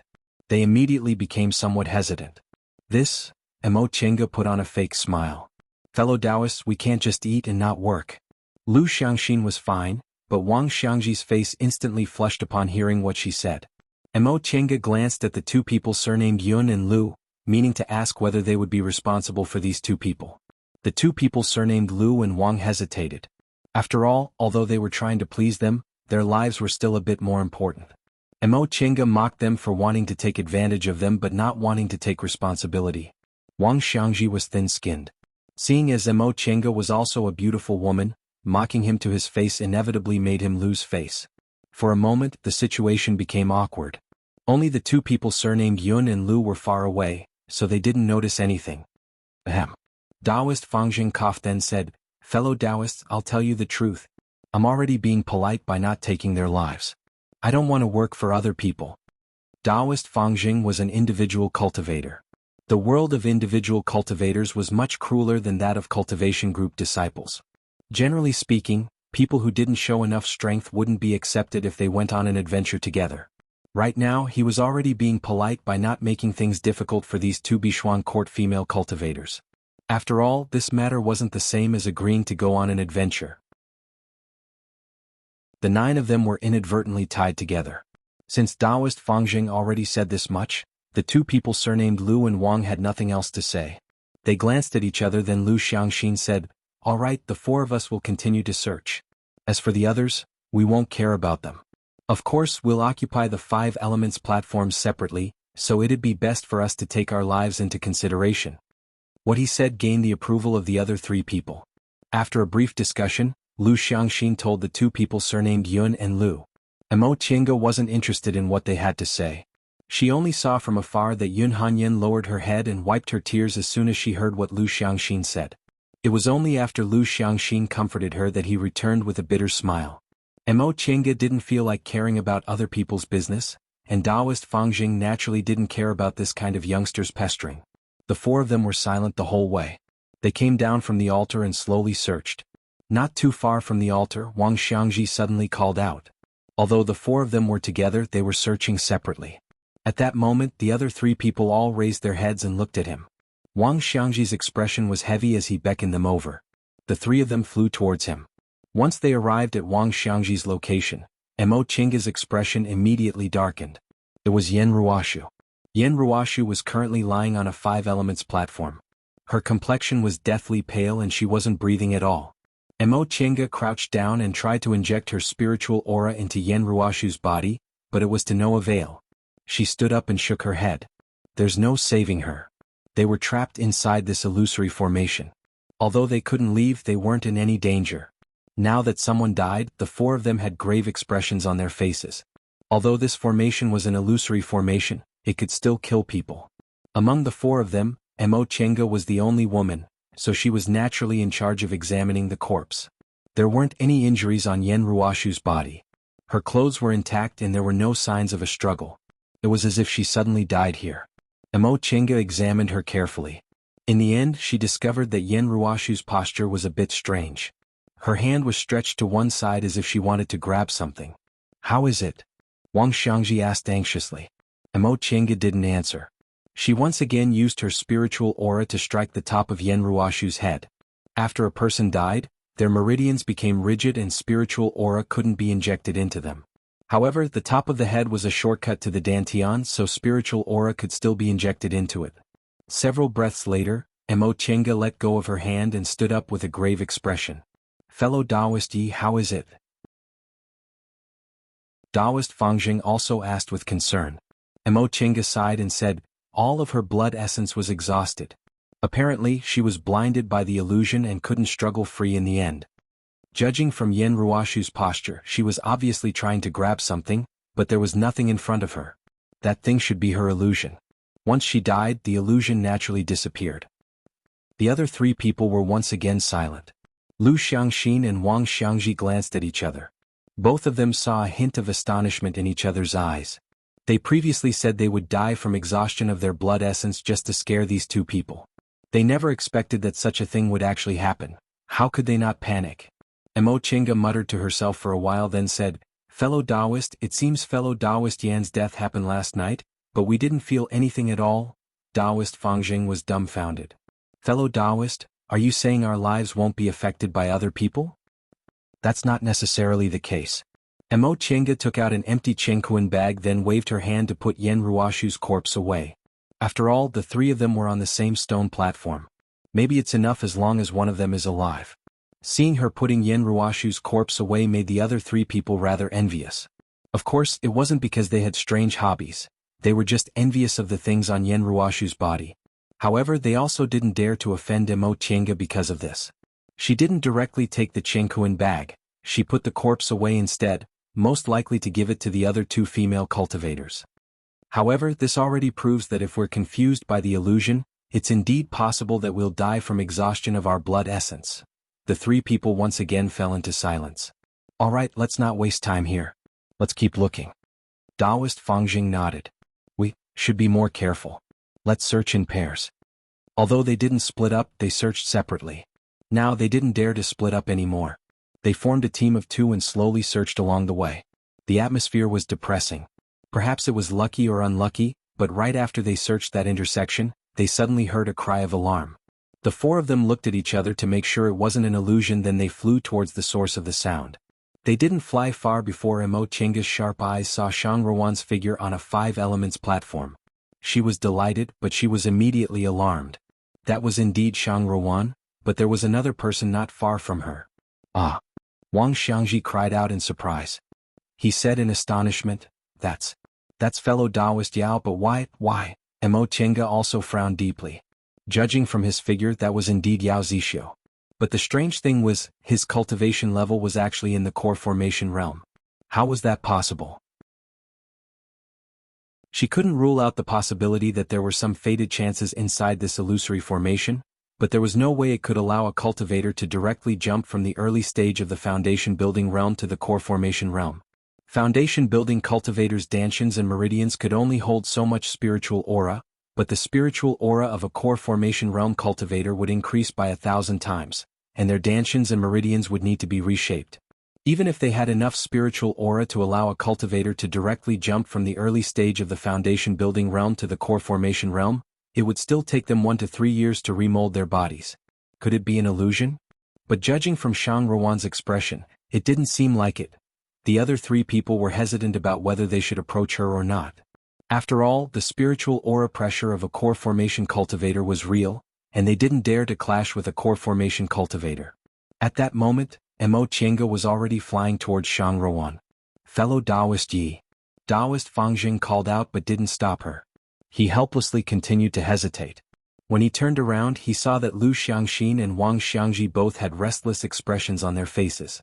Taoist Fangjing knew the situation wasn't good, so he hastily said, "Fellow Taoists, Do you really believe there's a way to allow someone to directly jump from the early stage of the foundation building realm to the core formation realm? Lu Xiangxin and Wang Xiangji glanced at each other then smiled perfunctorily. How could we? We're just curious. Aren't you curious? This. Taoist Fang Jing's gaze wavered. How could he not be curious?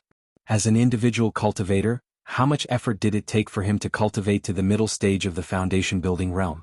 He didn't have much time left in his lifespan, so he was eager to find fated chances to advance to the late stage and advance to the core formation realm. However, fellow Taoists, you'd better calm down. I'm curious, but how could there be such a shortcut in this world? Yesterday we were almost deceived by that white jade snow lotus. Do you two still remember? What he said stunned the two of them, but they soon calmed down a bit. Taoist Fang Jing said, there's no harm in watching. If there's anything wrong, it won't be too late to leave. On the other side, Mo Qingge flew to Shang Ruan's side then called out softly, Big Sister Shang, are you all right? Shang Ruan was so distracted that she actually didn't notice someone was coming. Now that she saw Mo Qingge, she immediately grabbed Mo Qingge's hand and said with a panicked expression, Little sister Big sister, don't panic. Seeing that Shang Ruan couldn't even speak properly, Mo Qingge hastily comforted her. Tell me what happened first. Was that your husband? Shang Ruan nodded absent-mindedly. After taking a deep breath, she was finally able to speak smoothly. Yes, that was Big Brother Xiu. What happened to you in the end? We looked for you for a whole day yesterday but we couldn't find you. Why did fellow Taoist Yao suddenly advance to the core formation realm? Shang Ruan was sitting on the stone platform. Her forehead and cheeks were covered in sweat, but what Mo Qingge said astonished her. Yesterday? Little sister Yi, when did we arrive here? Mo Qingge wrinkled her brows slightly. Yesterday. Yesterday? Shang Ruan muttered to herself. Gradually, fear appeared on her face.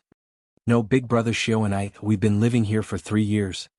Mo Qingge was also terrified when she heard what he said. 3 years. The 6 of them had indeed only spent one night together, but why did Shang Ruan feel like 3 years had passed? Big Sister Shang, calm down. Tell me slowly, what happened to you? Under Mo Qingge's reassurance, Shang Ruan finally calmed down a bit. She said slowly, after the 5 elements platforms were activated, Big Brother Xiu and I came here. We discovered that this place was full of spiritual aura and was very suitable for cultivation. It was also as beautiful as a fairyland and there was no one to disturb us. Although we couldn't go out, this place was no different from a paradise, so I suggested we stay here. At first I felt very happy. There was no one to disturb us. We didn't need to wander around and we didn't need to hide from other people. But Big Brother Xiu became more and more irritable. He said he'd reached a bottleneck in his cultivation. Although this place was full of spiritual aura, it wasn't helpful to his cultivation. He said he wanted to enter closed-door meditation because he wanted to become stronger. We had an argument. In a fit of anger I ran out, but when I came back I saw. Shang Ruan grabbed Mo Qingge's sleeve. Her tears started to fall. Little sister Yi, Big Brother Xiu must have been possessed by the devil. No, this really isn't right. Look at him. Mo Qingge raised her head and stared at Yao Zixio, who wasn't too far from her. Yao Zixio seemed to be cultivating some kind of secret technique.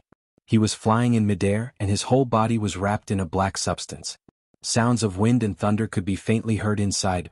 1 day, 3 years. Mo Qingge could roughly guess what happened. This life is eternal. She finally guessed a little about the meaning of the words, this life is eternal.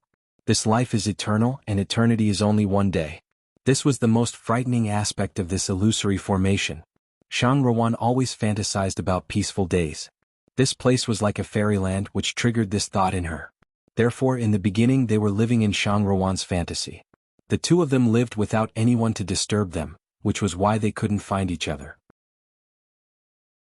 However, although it was only 3 years, the actual time wasn't like that, which was why he didn't make any progress in his cultivation. Shang Ruan didn't care about it, but Yao Zixio was unwilling, which led to this unforeseen event. But what was going on with Yao Zixio? Mo Qingge couldn't figure this out. She herself obtained a great fated chance, whether it was the deification great ancestor or the virtual sky world. But she didn't believe there was any fated chance in this world that could allow someone to advance from the early stage of the foundation building realm to the core formation realm overnight. Big Sister Shang, after a long time, Mo Qingge said slowly, I don't think your husband has been possessed by the devil.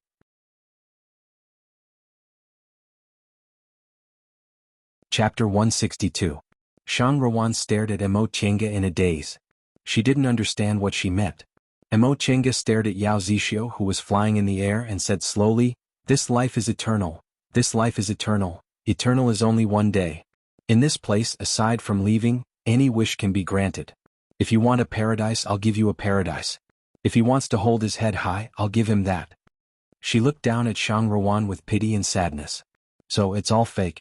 Your 3 years were fake, and his core formation was also fake." Shang Ruan was shocked.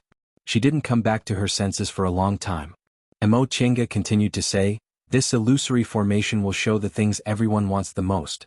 Big sister, what you want the most is an undisturbed life for the two of you, and what he wants the most." Emo Chenga didn't continue. Shang Ruan already understood what she meant. Shang Ruan was stunned for a long time before she asked slowly, "Then what's the result?" Upon seeing Shang Ruan's expression, Emo Chenga almost didn't have the heart to say it, but she had to. "That fellow Taoist Yen has already fallen. We're sure she was bewitched. She was blinded by the illusion and died because her blood essence was exhausted." Shang Ruan was shocked. She stared blankly at her husband, who was entangled in the black fog in the air. She didn't say anything for a long time. Death. What he wanted the most. She remembered the first time she met her father's new disciple 90 years ago. "You're called Yao Zixio? Do you know who I am?" Although that young boy had arrogance in his eyes, he didn't treat her like a child. Instead, he bowed cautiously. "Greetings to Senior Marshal Sister." She smiled proudly and pretended to cough twice. Nodding, she said, "Yes, you're very polite." Eldest Marshal Brother teased her. "Little Junior Marshal Brother, you're a bit older than Little Junior Marshal Sister. You can just call her Junior Marshal Sister." "This?" The young boy looked at her and said earnestly, "I entered the sect later than Senior Marshal Sister, so I should call her Senior Marshal Sister?" She was so happy that she shouted at Eldest Marshal Brother, "Yes, Senior Marshal Sister." She turned around and patted her small chest. "Little Junior Marshal Brother, I'll protect you from now on." She remembered 70 years ago when she just built her foundation. What's so good about that kid? Listen to me obediently and marry your big brother and I. She knelt in front of her father, motionless, but she held her head high, unwilling to yield. Rebellious daughter. Her father flew into a rage and slammed his palm down on her. Her father, who was at the peak of foundation building, showed almost no mercy in this palm. She spat out a mouthful of blood and her meridians were heavily injured, but she still clenched her teeth and refused to let go. Her mother wept at the side. Just listen to your father." Obedient? No, she struggled to get up and used all her strength to kneel in front of her father. She said word by word, "Father, if you force me, I will die." No one had ever dared to disobey her father like this, not even herself. But at this moment she had no regrets. She remembered 60 years ago when he finally reached the Zhuji phase. "Father, Junior Marshal Brother has built his foundation." She happily ran into the hall. There was no joy on her father's face. Instead, he coldly said, "If you hadn't secretly given him the foundation building pills you hid, how could he have built his foundation?" She was stunned. She didn't understand why her father, who had already tacitly accepted this matter, would be so cold. "Father, didn't you personally accept Junior Marshal Brother as your disciple? Why do you treat him?" "If it wasn't because his family once had a core formation cultivator and definitely had treasures, why would I accept him with his aptitude?" She never expected her father to say such a thing. "Father!" She shouted in disbelief. "You're using Junior Marshal Brother? What do you mean by using or not using?" Her father's expression was indifferent. "If I hadn't accepted him as my disciple, how could he have lived these several decades of good days? How could he have built his foundation? Your big brother and I still misses you. He built his foundation long ago. With his aptitude, it won't be a problem for him to advance to the middle stage of the core formation realm in a dozen or so years. You should calm down. Father, why didn't you promise me that you wouldn't force me to marry Big Brother and I? Today is different from the past. You can't be willful anymore." Her father's expression was 30% indifferent and 70% complacent. "The betrothal gift your uncle and I gave me was a dustless pill. I've been begging for this pill for many years. With this dustless pill, maybe you can enter the core formation realm in one go. Our father's great way of core formation is in your hands." She remembered that night. "Junior Marshal Brother, let's go. Let's go." She grabbed his hand and said while shedding tears, The little boy from back then was now a gentle and steady young man. He held her hand and said in astonishment, "Senior Marshal sister, what's wrong?" She said while crying, "If we don't go now, it'll be too late. Father still wants me to marry Big Brother and I family already said that even if I die, they'll carry me into their family." He turned pale with fright and was stunned on the spot. "Junior Marshal brother, if we don't go now, it'll be too late. My mother's heart softened, so she let me out. I'll only have one night. Tomorrow? This?" His expression was gloomy. After a long time, he finally clenched his teeth and said, "All right, Senior Marshal sister, let's go. We'll go far away and never let them find us again." She remembered the day they got married. There were no guests, no wedding clothes. There were only the ice-cold moonlight and two lonely shadows. "With heaven and earth as my witness and the bright moon as my matchmaker, I, Shang Ruan, will marry Yao Zixio and never leave him in this lifetime." He also made a vow, "With heaven and earth as my witness and the bright moon as my matchmaker, I, Yao Zixio, will marry Shang Ruan and will live and die together in this lifetime." The ice-cold night wind blew. Not far from them, a pack of wolves howled under the moon, but she felt her whole heart was filled with happiness. "Senior Marshal sister. Do you still want to call me Senior Marshal sister now?" He was stunned for a moment before he smiled. "You're younger than me, so I'll call you Little Sister Wan from now on. What do you think?" She also smiled and called out softly, "Big Brother Xiao?" It had been 60 years. Although she didn't have a fixed abode and her cultivation level didn't advance, she had always been very satisfied. Her heart was very big, no one could make her feel happy except for him.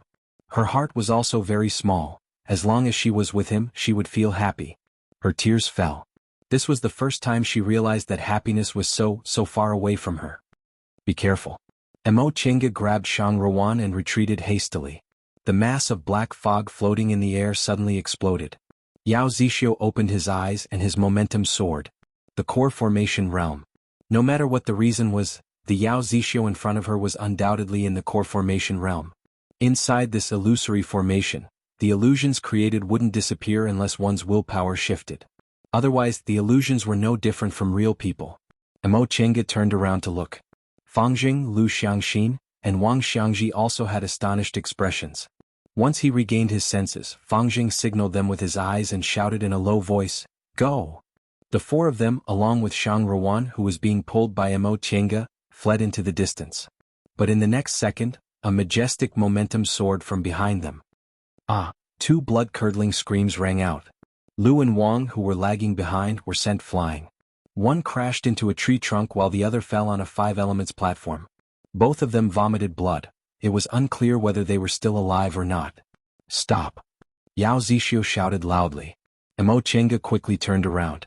Taoist Fangjing, who wasn't too far behind her, also stopped and turned around. At that moment, Yao Zixio's eyes were bloodshot and burning with raging flames. His robe fluttered even though there was no wind, and the momentum of a core formation cultivator assaulted their senses. Yao Zixio slowly swept his gaze over them. His gaze was cold and arrogant, as if he was looking at several ants. In the end, when his gaze fell on Shang Ruan, his cold aura finally relaxed a bit. He said, "Little Sister Wan, we can go back now. I can take you back now." Ah. In the end, he actually threw his head back and laughed heartily. His voice was incomparably arrogant. Shang Ruan slowly broke free from Mo Chinga's grip, then walked forward step by step. "Big Sister Shang." Mo Chinga couldn't help but call out. She could see that although Yao Zixio's cultivation level wasn't possessed by the devil, his mental state was. Right now he could still recognize Shang Ruan, but who knew if he'd still retain his rationality in the next moment. Shang Ruan's footsteps faltered. She turned around and smiled at Mo Chinga. For some reason, Mo Chinga felt that Shang Ruan's smile looked even more desperate than her crying. Shang Ruan said softly, "Little Sister Yi, thank you for being so kind. This matter isn't related to you. In a moment, let's go." Mo Chinga was dumbfounded. She meant. Shang Ruan had already turned around and was flying towards Yao Zixio. Yao Zixio reached out and embraced her. He said complacently, "Little Sister Wan, are you happy?" Shang Ruan shook her head and said faintly, "I'm not happy." Yao Zixio wrinkled his brows then asked anxiously, "Why? All these years, didn't you really want to go back? Now we can go back justifiably." Your father won't say anything anymore. Is that so? Shang Ruan's gaze was bone-chilling. Big brother Xiao, is your current cultivation level real? Yao Zixio was stunned for a moment before he became furious. Little sister Wan. What do you mean? Of course my cultivation level is real. Take a look. He pulled Shang Ruan's hand, eager to prove himself. This is the cultivation technique I obtained just now. As it turns out, there really are fated chances here. The master of this place was a cultivator with great divine power. After he passed away, he sealed his cultivation technique here and I happened to obtain it. Shang Ruan looked at his complacent appearance indifferently. There was only deep sorrow in her heart. 100 years. 100 years. She finally saw this person clearly, this person she loved the most.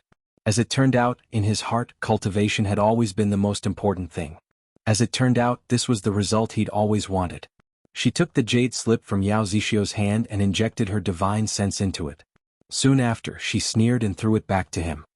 Big brother Xiao, take a look yourself. See what this is? Yao Zixio received the jade slip with doubt, but his expression changed greatly. Mo Chenga didn't know what happened, but she could make a rough guess.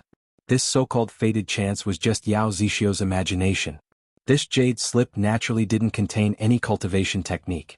It was either empty or completely useless. With one look, Yao Zixio naturally knew something was wrong. No, it's real. It's real.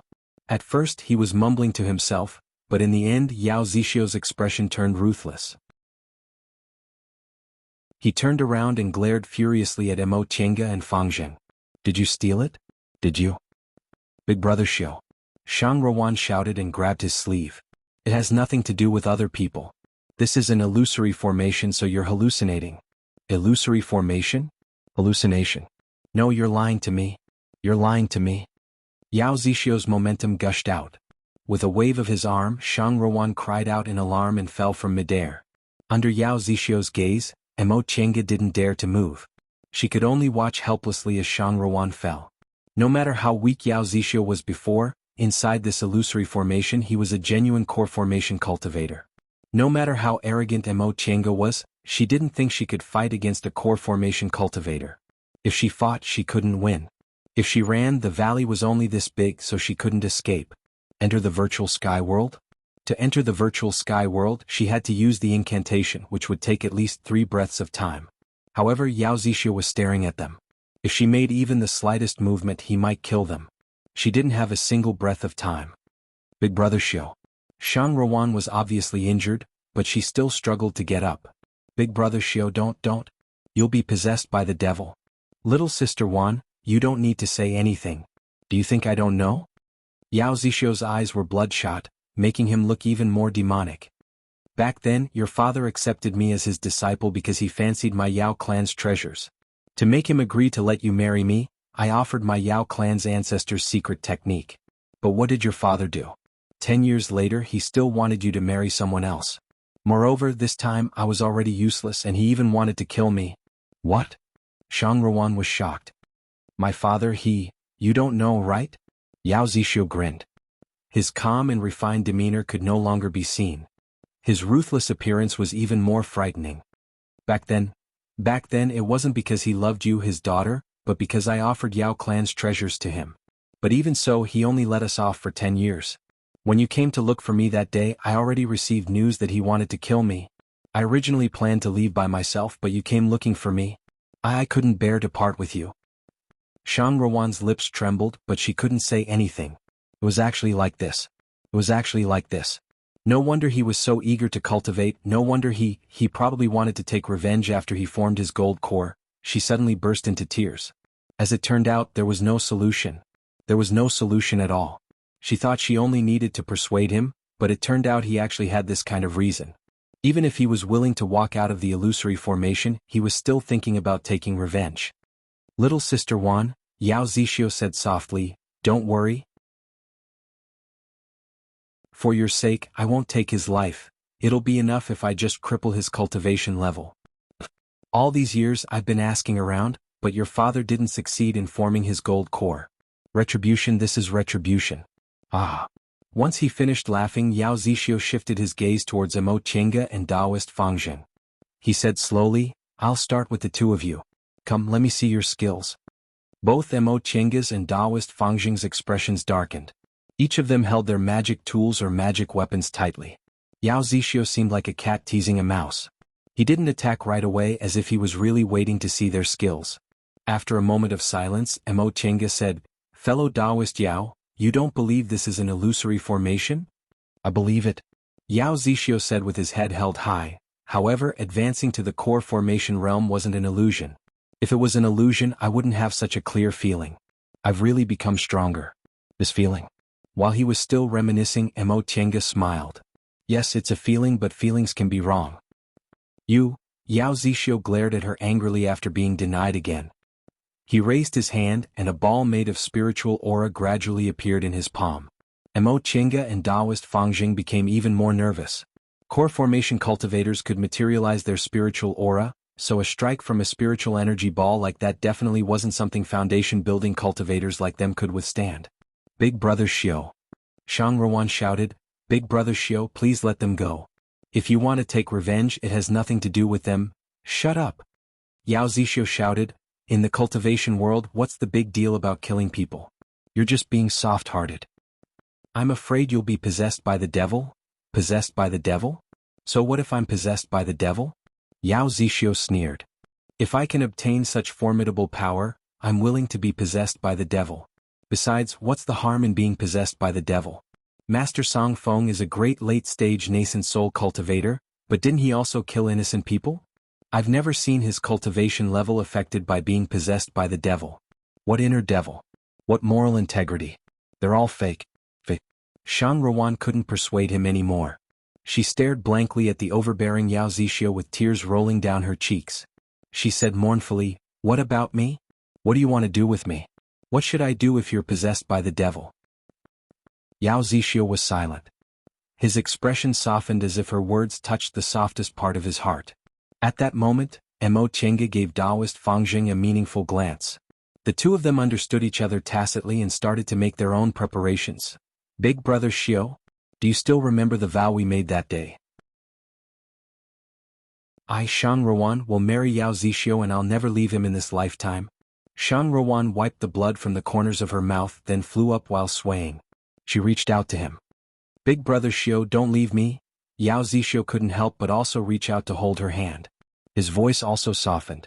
"I, Yao Zixio, will marry Shang Ruan and we'll live and die together in this lifetime." A smile finally appeared on Shang Ruan's face as she leaned towards him. She watched as Yao Zixio couldn't help but pull her into his embrace.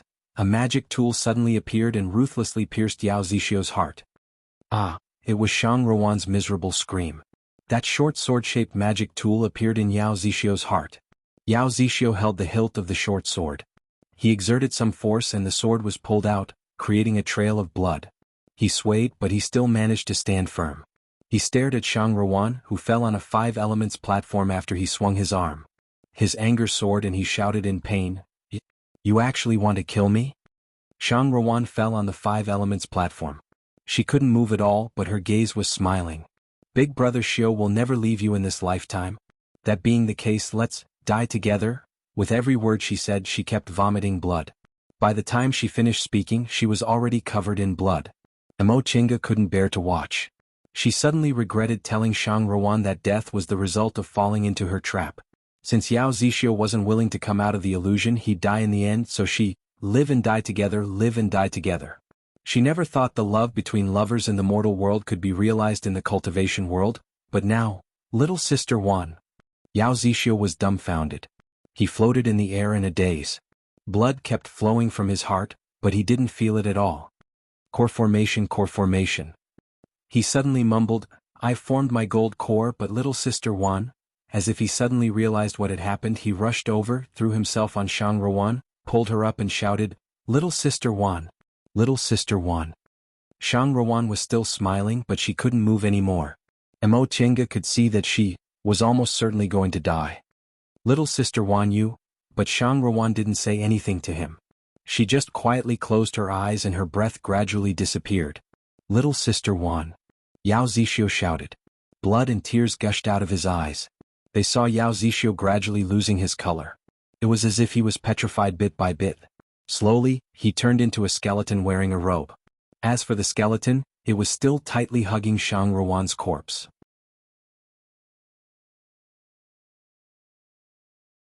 Chapter 163. Everything was calm. After a long time, Emo Chinga finally heaved a sigh of relief. Although it was someone else's life or death, it was still tragic for her to see it happen right in front of her. And such a tragic life and death was only because they had deep feelings that cultivators shouldn't have. Realizing that her emotions were fluctuating, she immediately gathered her spirit and qi. Taishang Wang Qing did not mean that he was emotionless. Wang Qing meant how could he not be moved by emotions. If one had forgotten, the speaker would care about it and become complacent and forget to say a word. Emotions were innocent and emotions were innocent. The sinner was Yao Zixio. There were too many things mixed in his emotions. There was ambition, there was grief, there was hatred. It was these things that prevented him from seeing through them. He was unable to enjoy the joy of love and was constantly tormented by it. Sinners are not sentimental, they are just humans. At that moment they heard Taoist Fangjing shouting, "Fellow Taoist Yi, look." When Emo Chinga looked towards Yao Zixio and Shang Ruan, she couldn't help but widen her eyes. A misty white light appeared on the bodies of the two people. The light grew brighter and brighter, more and more glaring. All of a sudden, it exploded and the spiritual energy surged out, causing their auras to churn. They tried to circulate their qi to resist, but they couldn't. The light instantly engulfed them. After an unknown amount of time, Emo Chinga finally felt the spiritual aura slowly subsiding. She opened her eyes and was stunned by the scene in front of her. In front of them was clearly the 5 elements platform that they were previously on. Did that mean that the illusory array was broken? She was delighted, but when she turned around she was startled. There were indeed several other people either lying or sitting on the other 4 stone platforms, but aside from Taoist Fangjing, none of them were awake. Taoist Fangjing also noticed her. He looked at her and said, "Fellow Taoist Yi." Both of them were bewildered. What was going on? Suddenly, with a shake of his feet, the 5 elements platforms began to move towards the center. After a while, with a rumbling sound, the 5 elements platforms combined into one. A ray of light flashed and turned into a big stone platform. Gold, green, blue, red, and yellow, the 5 colors each occupied a circle. It was just like the 5 elements platform in the illusion array, but this stone platform was ridiculously big. What's going on? Taoist Fangjing looked at her. Emo Chinga didn't answer. Instead, she lowered her head to examine the other people on the ground. Aside from her and Taoist Fangjing, the other 7 people were all on the stone platforms. Even Yin Ruoshu, whose corpse she put into her Qinghuan bag inside the illusory formation, was no exception. These people didn't seem to have any external injuries, but their faces were pale and they weren't breathing. Emo Chinga stretched out her hand to feel Yin Ruoshu and the others' pulses. Their pulses had already stopped, so she couldn't pour her spiritual aura into their bodies. She sighed. He's dead. Taoist Fangjing examined Lu Xiangxin and Wang Xiangji, then shook his head. They can't be saved. The two of them looked at each other in confusion. Since Yin Ruoshu's corpse was here, it meant that the illusion formation was a complete fake. Everything they saw and heard in the illusion array was fake. The real them had probably been on the stone platform all this time, not moving at all. But these people still died. Lu Xiangxin and Wang Xiangji were killed by Yao Zixio, who was in the core formation realm. Yin Ruoshu was bewitched by the illusions inside the illusory formation and died after her blood essence was exhausted. Emo Chinga didn't know what the 2 women Yun and Lu went through, but their willpower wasn't strong and they didn't get along well with each other, so it wasn't impossible for them to be bewitched together in the end. Yao Zixio was bewitched by his own inner demon and bewitched by the illusions, so Shang Ruan was killed by Yao Zixio. Emo Chinga was terrified when she thought about this. This formation was really terrifying. Everything was fake, but the deaths and injuries were real. Fellow Taoist Yi. Taoist Fangjing suddenly called out. He was examining Yao Zixio's corpse just now, but now he was pointing at Shang Ruan. What's wrong? She seems to be alive, Taoist Fangjing said while looking at Shang Ruan. Emo Chinga was stunned. She stepped forward and touched Shang Ruan's chest. Sure enough, there was still some heat. She hastily took out several green amplifying pills, fed them to Shang Ruan and poured her spiritual aura into her body. After a long time, Shang Ruan finally groaned and woke up. Big Sister Shang. Emo Chinga called softly. Shang Ruan slowly opened her eyes. When she saw Emo Chinga, she was stunned for a moment. Little Sister Yi, don't talk for now. Your injuries are very serious. You should adjust your breathing and heal your injuries first. Shang Ruan didn't do as Mo Tiange said. Instead, she thought for a moment as if she recalled what she experienced in the illusory formation. Her complexion suddenly paled and she turned around. When she saw Yao Zixio lying next to her with his eyes closed, she immediately threw herself at him. Big Brother Xiu. Big Brother Xiu. Yao Zixio didn't respond. Taoist Fangjing examined him just now. Yao Zixio really died in the same way Yen Ruoshu died in the illusory formation. He lost all his blood essence. Presumably, it was because he was too obsessed with his own illusions that his blood essence was sucked dry. But Mo Tiange couldn't figure out why Shang Ruan was still alive. Lu Xiangxin and Wang Xiangji were both beaten to death by Yao Zixio, but they died for real. It didn't make sense for Shang Ruan to be alive. Big Brother Xiu. After confirming Yao Zixio was dead, Shang Ruan was in a daze and didn't move for a long time. Mo Tiange didn't know what Shang Ruan was thinking, but she knew Shang Ruan's injuries were too serious. If she didn't heal her injuries soon, she would still die. Big Sister Shang. Mo Tiange called softly, but Shang Ruan still didn't respond.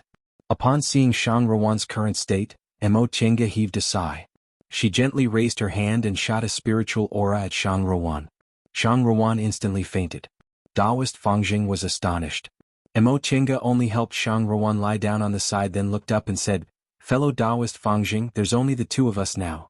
Fellow Taoist, what do you think we should do next?" Taoist Fangjing hesitated for a moment before his gaze swept over the corpses. "Since these fellow Taoists are dead, let's deal with their remains first." Mo Tiange understood what he meant by deal with their remains. Among cultivators, if one of their companions died, the remaining people would divide the person's belongings among themselves. Mo Tiange wasn't disgusted by this, but she also wasn't too enthusiastic about it because she didn't lack medicinal pills or spirit stones. Therefore she just nodded absent-mindedly. If Mo Tiange was with other people, Taoist Fangjing probably wouldn't have said anything and would have taken those people's Chengkuan bags as if it was a matter of course. However, Taoist Fangjing saw that Mo Tiange obviously carried the habits of elite disciples of cultivation groups and wasn't like other individual cultivators who only cared about profit. Taoist Fangjing was also afraid of her strength, so he restrained himself a bit. In fact, this was also because Taoist Fangjing was too cautious. Mo Tiange was also an individual cultivator and wasn't a young miss from a cultivation group, so she was naturally used to this and basically didn't have any objections. Taoist Fangjing took those 6 people's Chengkuan bags one by one. Just as he was about to burn the corpses, he suddenly heard Mo Tiange's shout and stopped. Mo Tiange said, "I'll take Yao Zixio's things. Don't burn his corpse for now." Taoist Fangjing nodded, then put Yao Zixio's corpse on the side. He then handed Yao Zixio's Chengkuan bag to her and said, "Fellow Taoist Yi, how should we divide this?" "Half each," Mo Tiange answered faintly as she put Yao Zixio's Chengkuan bag into Shang Ruan's arms. Taoist Fangjing heaved a sigh of relief upon hearing her answer. If Mo Tiange said she didn't want it, he would have been worried because that would have meant she was either too naive or her temperament wasn't compatible. Furthermore, they were on the 5 Elements platform now and hadn't reached the end of their journey yet. No matter which one it was, there might be problems if they cooperated later. The two of them finished dividing the things and burned the corpses. Taoist Fangjing hesitated for a moment, then asked, "Fellow Taoist Yi, should we take Madame Yao with us?" Mo Tiange paused for a moment. If she was alone, she wouldn't mind taking her along. She wasn't a good person who showed excessive kindness, but she found Shang Ruan very pleasing to the eye. Nevertheless, there were only 2 of them now. She could also see that Taoist Fangjing didn't want to take Shang Ruan with him. A seriously injured cultivator who couldn't fight would only drag them down. Mo Tiange thought for a while, then shook her head. "Let's think about how to get out of here first." The illusory formation had been broken, so their thoughts were naturally useless here. However, they didn't know what would happen if they left this stone platform. "Oh, fellow Taoist Yi, look!" Taoist Fangjing shouted as he pointed towards the depths of the hall. Mo Tiange followed his finger and looked. She was instantly delighted. This place looked like a hall, but the ground was actually empty. There was only this large floating stone platform, and underneath it was a boundless void. Mo Tiange didn't know what it was. The only door in this hall was the one they came in from. Before the illusory formation was activated, it seemed like they could manipulate the stone platforms with their thoughts. But now that the 5 stone platforms had merged into one and the illusory formation had been broken, their thoughts were no longer useful. But now, in the depths of the hall where the stone wall used to be, a door had appeared. Apparently, the illusory formation had been broken, and the entrance leading to the depths of the Immortal's cave had also been opened. Emo Chinga quickly calmed down after feeling delighted. Fellow Taoist Fangjing, this illusory formation alone is already so brilliant. If we want to continue, we have to be even more careful. An excited expression appeared on Taoist Fangjing's face as he nodded repeatedly. For him, there was nothing more important than fated chances. Although they didn't obtain any benefits from the illusory formation trial, the illusory formation was so powerful, so if they could find something, it definitely wouldn't be simple. Since they came this far, there was no reason to turn back. Although Mo Qianga didn't want treasures as urgently as Taoist Fangjing, she also had no reason to retreat. It has to be said that even if Qin Shoujing had a nascent soul cultivator as an ancestor, he still had to walk his own path of cultivation. He couldn't rely on his elders for everything. If he didn't experience it himself, he would never grow under the wings of his elders. But how are we going to get there? Under the stone platform was an endless void, but they didn't know what it was. If this was a killing formation and they triggered something, Taoist Fangjing also frowned. Among the 9 people who came here, 6 died and 1 was seriously injured. Now, only the 2 of them were still in good condition. He didn't have much time left in his lifespan. He urgently needed fated chances, but he also cherished his life even more. After thinking for a while, Taoist Fangjing heaved a sigh. He opened the spiritual beast pouch on his waist and released a spiritual beast. It was a first-rank bird. Taoist Fangjing stroked the bird's head, then released it, letting the bird fly into the depths of the hall according to his instructions. The bird screeched, then flapped its wings and flew in the direction he pointed. The 2 of them watched on with trepidation, but they saw the bird successfully reaching the other end of the hall and going through the door. After a while, the bird went through the door again and flew back. Taoist Fangjing was delighted. It's very safe. Fellow Taoist Yi, let's go. Right after he said that, he took the lead and flew away. Mo Chinga looked at Shang Ruan, who was lying unconscious on the ground. She sighed, then took out a medicine bottle and put it in her pocket. She also summoned the white silk handkerchief and followed after them.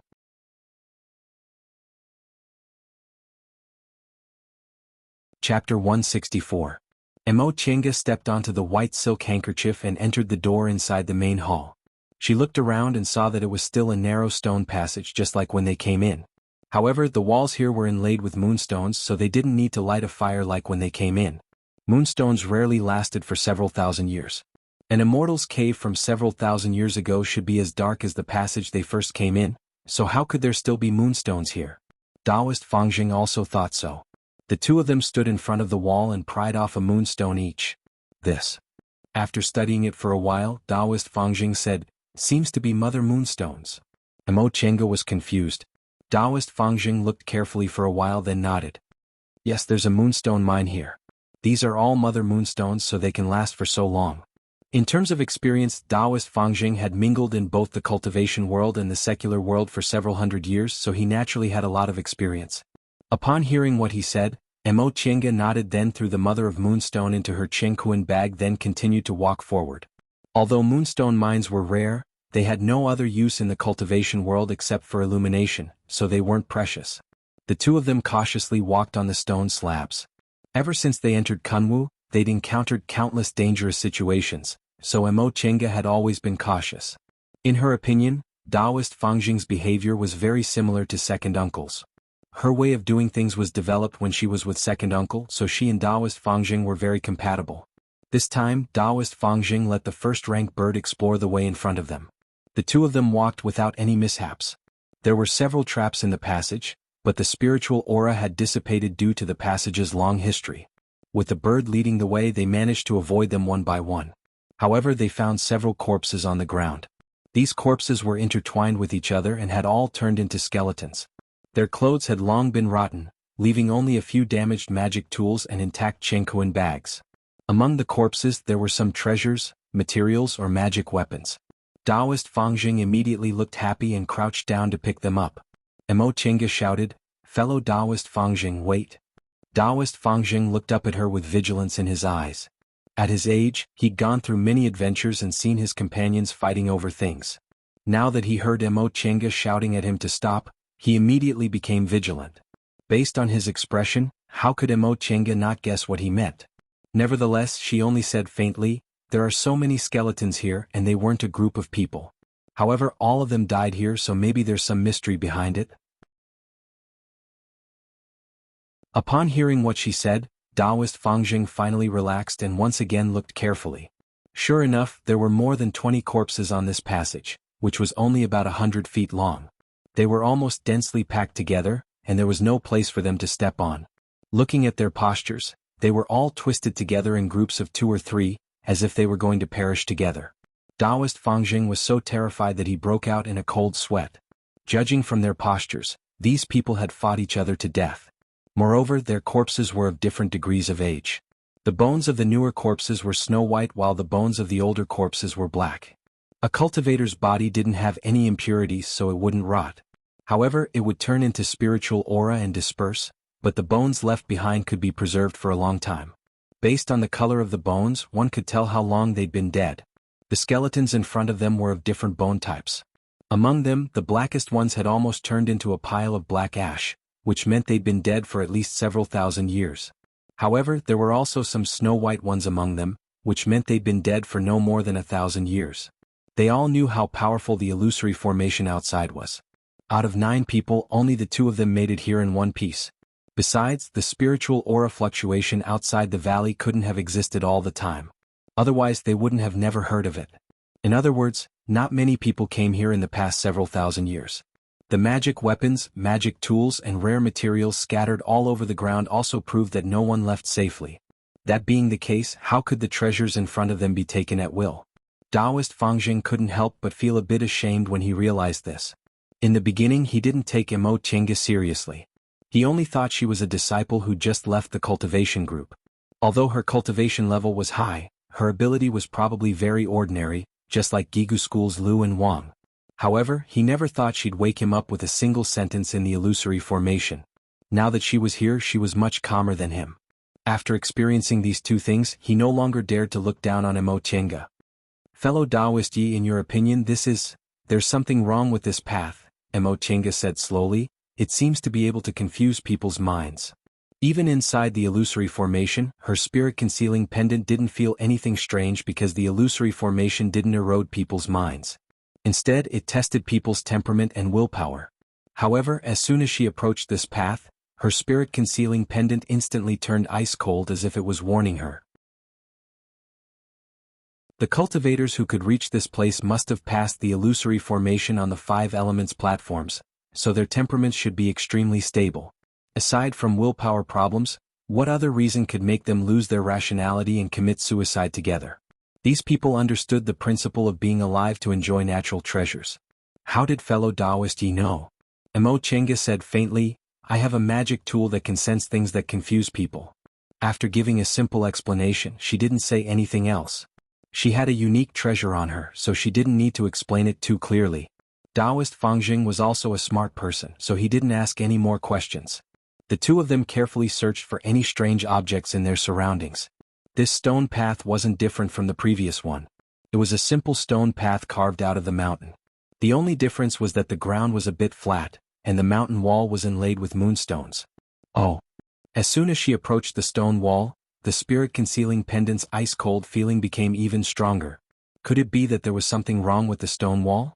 Emo Chenga pondered for a moment, then took out her flying sword to pry out another moonstone from the stone path. The lustrous white light wasn't any different from the moonstones from before, but this faint spiritual aura gave her a familiar feeling. "Fellow Taoist Yi." Taoist Fangjing suddenly shouted, "This isn't a moonstone." As he said that, he immediately took out heart-calming talismans, stuck one on himself, then gave another to Emo Chenga. Emo Chenga didn't feel anything out of the ordinary. In the illusory formation, it was her own emotions that were fluctuating, so the spirit-concealing pendant was useless. However, in this place, it was an external factor that had no effect on her due to the spirit-concealing pendant. Nevertheless, after some thought, she still took the heart-calming talisman and stuck it on herself. She then held the moonstone and asked, "Fellow Taoist said this isn't a moonstone? Then what is it?" "This is a bewitching moonstone." Taoist Fangjing wasn't as relaxed as Emo Chenga. He forced himself to calm down, then answered, "A kind of bewitching moonstone is often found in moonstone mines. This kind of thing can cause people to hallucinate, so it's a good material for making illusory formations. However, although moonlight stone mines are not rare, bewitching moonlight stones are very rare, and not many people know about them. I only saw a small piece in a secret shop a few decades ago, and that small piece was auctioned for over 1,000 spirit stones. At this point, Taoist Fangjing's gaze was filled with excitement. I never expected the master of this immortal's cave could actually find so many bewitching moonstones. If I can take all of them. As she quietly sensed the spiritual aura emitted by this bewitching moonstone, a thought flashed through Mo Chinga's mind. She suddenly thought of something. She reached into her Qingkuan bag and rummaged through it. She took out several jade fragments and compared them with this bewitching moonstone. Sure enough, they were made of the same material. It was just that these fragments had exhausted their spiritual aura and were already broken. More than 10 years ago, when she just built her foundation, she and Wei Jiasi once encountered the bewitching twin monsters during the demonic beast riot.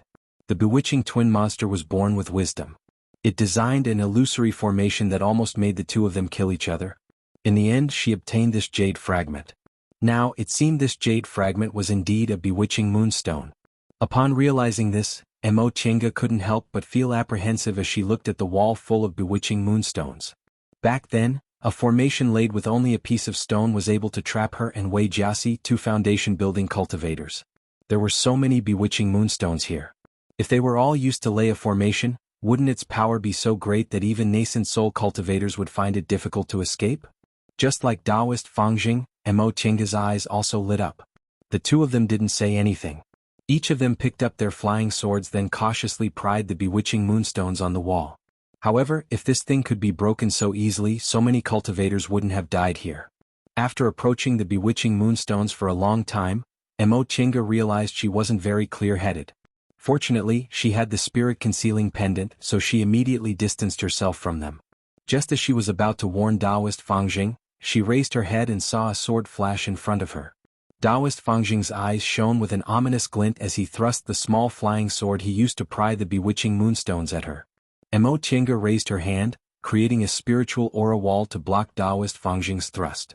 Soon after, she retreated and lifted her hand to release the shuttle of flying Apsara. Without saying a word, Taoist Fangjing put away the small flying sword and took out his horsetail whisk.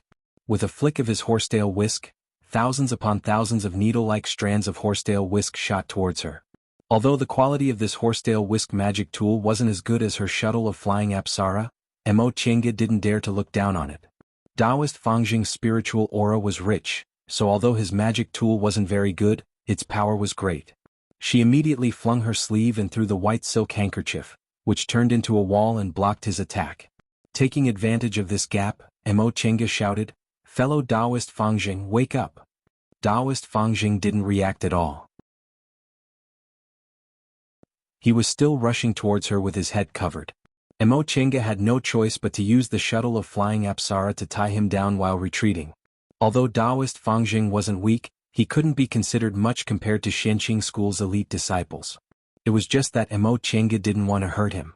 At this point, she only had Taoist Fangjing as her companion, and the master of this place was very good at hallucinatory techniques. Who knew what she would encounter later? Having someone to keep her company and remind her from time to time was much better than being alone. However, Taoist Fangjing, who was in front of her, showed no signs of waking up. He was still attacking her mercilessly. Mo Chinga felt helpless. She kept parrying his attacks while slowly retreating. After all, this place was too close to the bewitching moonstone. If she was a bit further away, the effect would probably be a bit weaker. Taoist Fangjing's gaze finally became sober after he retreated about 100 feet. He stopped attacking and said with astonishment, "Fellow Taoist, this?" Mo Chinga heaved a sigh of relief upon seeing that he had regained his consciousness. It's good that fellow Taoist has regained his consciousness. This bewitching moonstone is really powerful.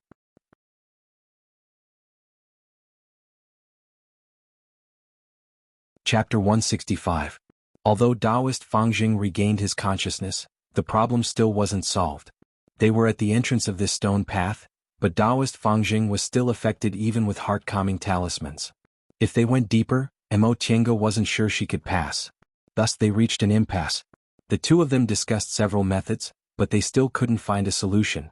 There were so many bewitching moonstones that they couldn't pass with their current strength. What should we do? Taoist Fangjing turned around and asked. After being reminded by Mo Tiange again and again, he was now used to asking this junior for advice. Mo Tiange couldn't think of a solution, but she was unwilling to turn back. In the previous trial, 6 out of 9 people died, 1 was half dead and only 2 were in good condition. How could she be willing to turn back after paying such a price? But she wasn't strong enough. Perhaps the master of this place laid this path to stop cultivators below the core formation realm. If they forced their way through, wouldn't they lose their lives? Mo Chinga pondered for a while, then clenched her teeth. We can't take this path anymore. Fellow Taoist Fangjing, let's find another way. This. Taoist Fangjing was obviously unwilling. With a reluctant expression on his face, he looked at the bewitching Moonstone's passage several times. Mo Chinga said, with our current strength we can't pass this path. I don't want to lose my life here. Taoist Fangjing also hesitated upon hearing that. He naturally understood that Mo Chinga was different from him. Based on the numerous treasures she had, she should be a disciple of a big cultivation group. She had such a high cultivation level at such a young age, so it wasn't worth the risk. If his companions were the same as him, they might grit their teeth and go through it together, just like the cultivators who died here. However, he couldn't summon the courage to do so without a companion. This kind of hallucinatory thing affected people's minds. It didn't mean they wouldn't kill each other if they didn't have a companion. If they lost their minds, they'd go crazy. At that time, even if there was no companion, they'd still hurt themselves. Alright, since fellow Taoist Yi said so. Taoist Fangjing finally made up his mind. Although he didn't have much time left in his lifespan, he wasn't completely hopeless. He was unwilling to die here. He thought for a while, then said, but should we look for another place? Not to mention Taoist Fangjing, even Mo Chenga felt unwilling. He had nearly lost his life when he descended the valley. In the illusory formation, he had seen the others die or get heavily injured. In the end, he was unable to take another step forward. How could he be willing to give up? Alright. However, fellow Taoist Fangjing, if we can't find it, it's best we leave as soon as possible. Of course, Taoist Fangjing hastily answered. This place was filled with danger. Of course, he didn't want to stay any longer.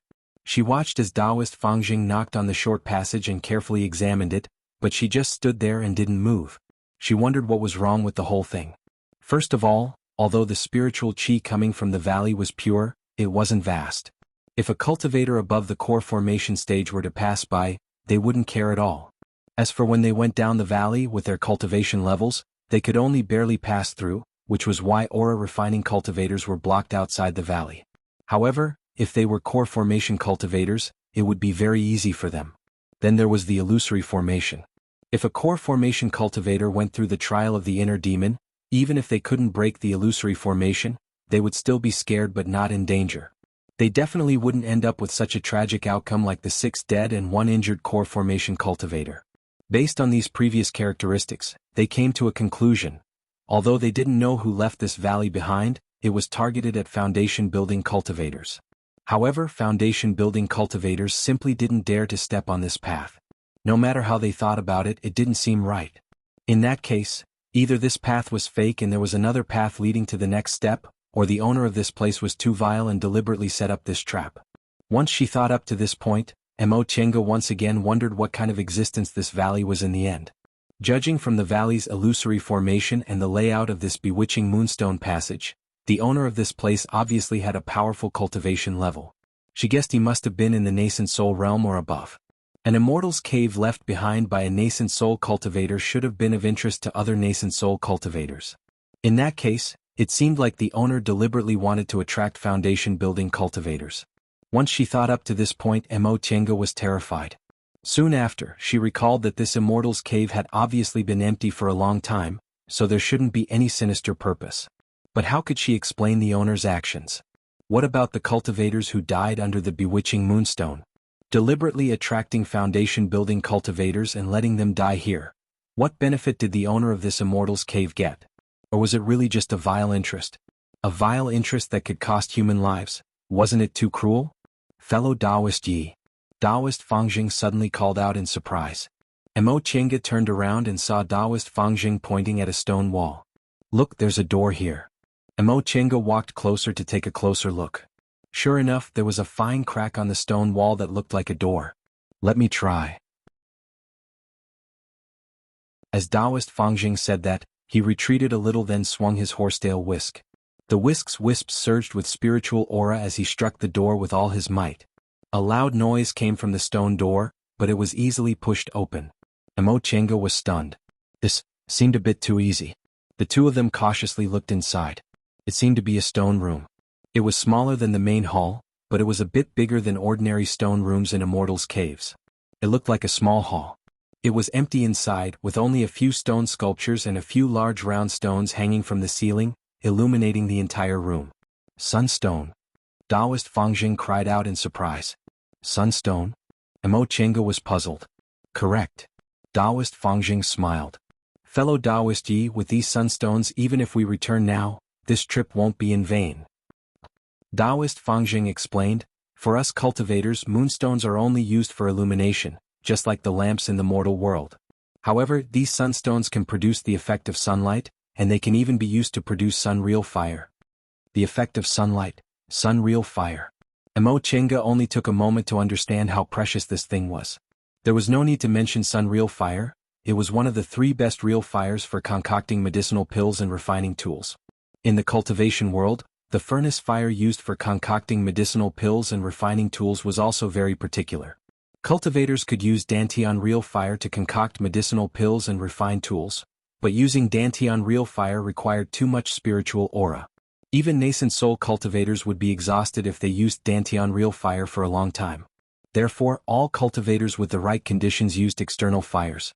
The so-called external fires included heavenly fire and earthly fire.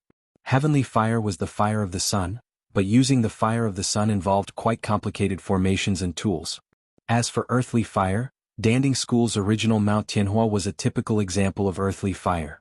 The extreme of heavenly fire was sun-real fire, the extreme of earthly fire was earthly pole-real fire, and there was also Samadhi-real fire, which was the number 1 fire above the other 2. These 3 fires were called the 3 great real fires. Samadhi-real fire only existed in legends. No one had seen it for many years, and even the method to cultivate this fire was lost. Therefore, the best external fires for concocting medicinal pills and refining tools in the world were sun-real fire and earthly pole-real fire. If this sunstone could produce sun-real fire, its value definitely wouldn't be lower than that of a small vein of earthly fire. If it was sold, its price would probably reach more than 10,000 spirit stones. If that was the case with this sunstone, their trip wouldn't just be worthwhile, it would be a great harvest. However, Emo Chenga didn't think they could obtain this sunstone easily. Based on the previous trials, it didn't make sense for them to obtain benefits so easily this time. Taoist Fangjing also thought so the two of them were extremely careful. They first let the bird explore the path and only stepped into this stone room after they confirmed there were no problems. However, when they reached the stone slab at the entrance, a rumble suddenly rang out and the stone door behind them instantly dropped. The two of them simply didn't have time to react and were already locked inside this stone room. After a moment of shock, Emo Chenga calmed down. If she didn't react at all, it would have been even more strange. This journey was full of dangers. If the treasure was right in front of them and they were allowed to take it, there would probably be even more vicious traps behind them. The two of them stopped in place. Emo Chenga asked, "Fellow Taoist Fangjing, what do you think will be here?" Taoist Fangjing stroked his beard. "In front of us are miasma, gales, illusory formations and bewitching moonlight stones. Every place is dangerous, so I'm afraid this trial won't be easy. However, if you think about it carefully, the miasma and gales will test our defensive methods, the illusory formations will test our temperament and willpower, and the bewitching moonlight stones will test whether we can resist the temptation of treasures all over the ground and whether we can control ourselves and not lose our minds. However, none of these trials tested our ability in fights of magical powers. In my opinion, it's very possible that..." Before he could finish speaking, they suddenly heard an earth-shaking sound as if something was knocking heavily on the stone wall. Emo Chenga turned around and found the source of the sound. She furrowed her brows. It was the first stone statue leaning against the wall in the stone room. It suddenly took a step forward and walked heavily towards them. Taoist Fangjing also saw it, causing his breathing to stagnate. The two of them didn't take this stone sculpture seriously at all. When they saw it just now, they thought it was just a decoration of this place like a mural carved on the wall. But in the blink of an eye, it actually turned into a living creature. Fellow Taoist Yi, this... Emo Chenga had already activated her protective aura and summoned the white silk handkerchief and the shuttle of flying Apsara. The answer to what this trial was about had already appeared. Taoist Fangjing's guess was right. This trial tested their ability in fights of magical powers. This stone sculpture was more than 10 feet tall, which was equivalent to the height of 2 people. Its facial features were clearly carved. It was in the shape of a warrior. The iron armor on its body was even more distinct, and the stone sword in its hand was also carved with visible lines. A moment ago it clearly didn't have any spiritual aura, but now it was full of spiritual aura, just like a peak stage foundation building cultivator. Emo Chinga quickly calculated in her mind. Both she and Taoist Fangjing were in the middle stage of the foundation building realm. Although this stone sculpture was equivalent to a peak stage foundation building cultivator, it was, after all, an inanimate object with a cumbersome body. Presumably, it wouldn't be difficult to defeat it. However, the sound the stone sculpture made when it stepped on the ground was akin to an earthquake, so it most likely used a lot of strength. Emo Chinga had to be careful not to use her body to resist it. Just as she was thinking, the stone sculpture arrived in front of them step by step.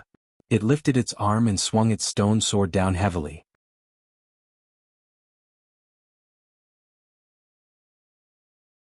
Chapter 166. Neither of them dared to fight the stone sword head-on. The moment the stone sculpture swung down, Emo Chinga and Taoist Fangjing both dodged it.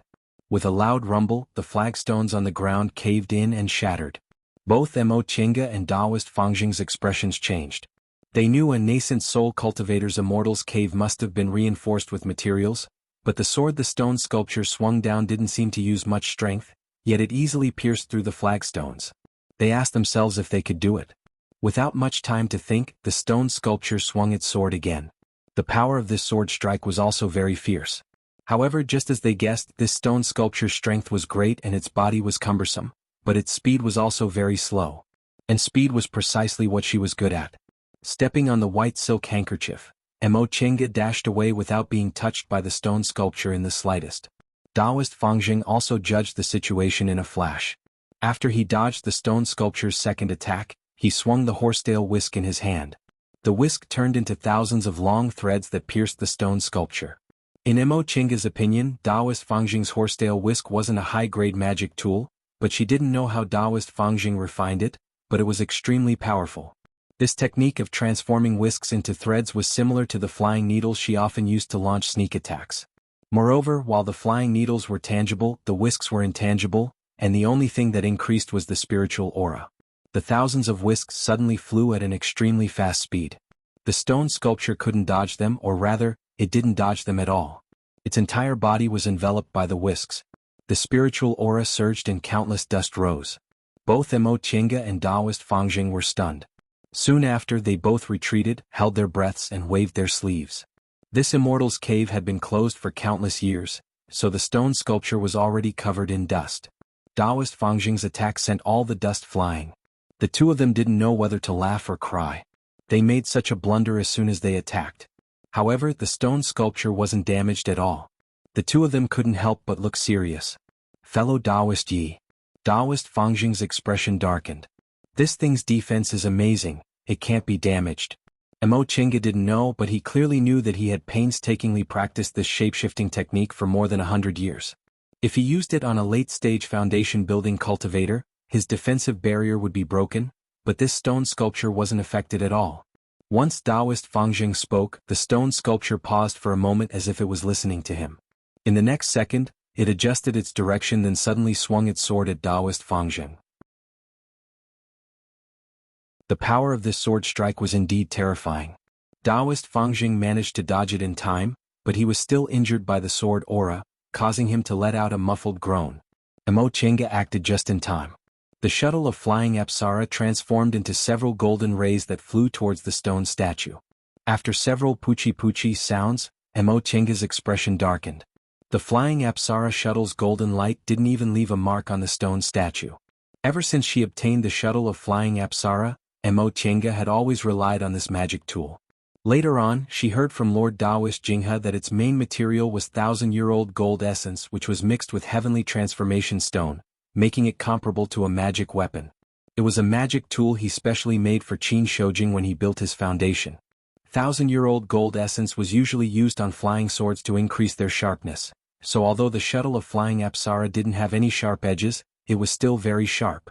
Up until now, she hadn't encountered anything that could be cut by the golden rays. Nevertheless, the shuttle of flying Apsara was completely useless against the stone statue.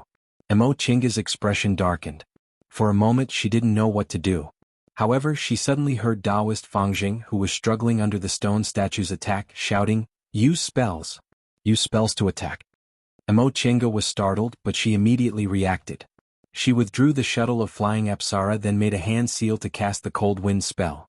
Stone came from earth, wood suppressed earth, wind came from wood, water came from wood. This cold wind spell was a compound spell of the 5 elements, which included water and wood elements. The stone statue's speed was originally slow, so the cold wind spell just happened to hit its weak point. Once the cold wind spell was cast, the stone statue slowed down and its speed became even slower. Although its strength and sword aura were astonishing, its speed was extremely slow. It simply couldn't hit Taoist Fangjing's body. Taoist Fangjing was finally able to extricate himself. Fellow Taoist Yi. Taoist Fangjing's breathing was heavy. Obviously his injuries weren't light. Earth suppresses water. It'd be better to directly use a wood entanglement spell to bind it. I tested it just now. Its sword aura is in a straight line, so we just need to avoid it. Emo Chinga didn't say anything and just nodded. Instead of using the cold wind spell, she clasped her hands together, condensed spiritual aura, and started to cast the high-level wood element spell, Rustling Fallen Wood. Countless withered leaves rose, the wind whistled, and countless vines grew from the ground, binding the stone statue. Wood spiritual aura shot towards the stone statue. Under the green light that filled the sky, the stone statue was bound by the vines and couldn't budge. It wanted to brandish its sword, but the vines once again wrapped around its sword-wielding hand. Neither the horsetail whisk nor the shuttle of flying Apsara could break the stone statue. Under the entanglement of wood's spiritual aura, it was finally firmly restrained. But this wasn't the end.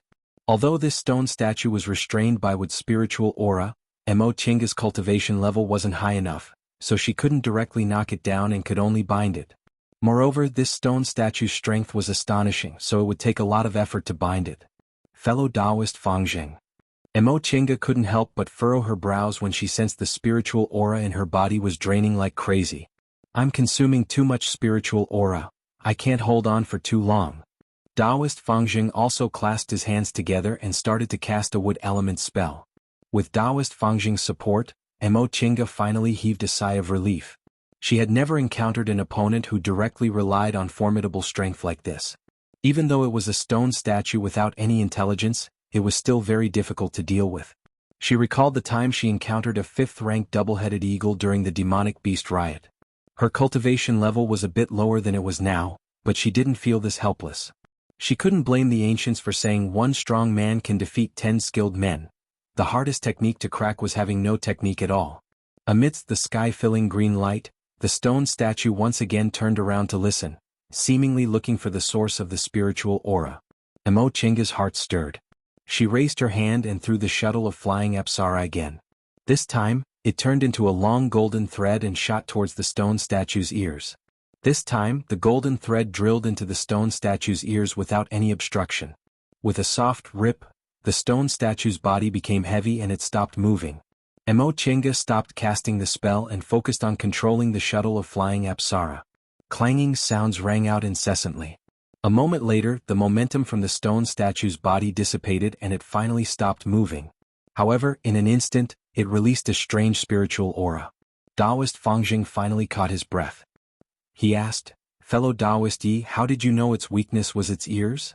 Emo Chinga wiped the sweat on her face and answered, "Fellow Taoist, did you notice? Before it makes a move, it always listens first." "I see." Taoist Fangjing sighed in admiration. He thought in his heart that women were indeed more meticulous. Although he noticed something was wrong, he didn't expect this to be its weakness. Emo Chinga put away the shuttle of flying Apsara and the white silk handkerchief, then looked at Taoist Fangjing. "Fellow Taoist, how's your injury?" Taoist Fangjing hastily swallowed a medicinal pill, then shook his head. "It's nothing.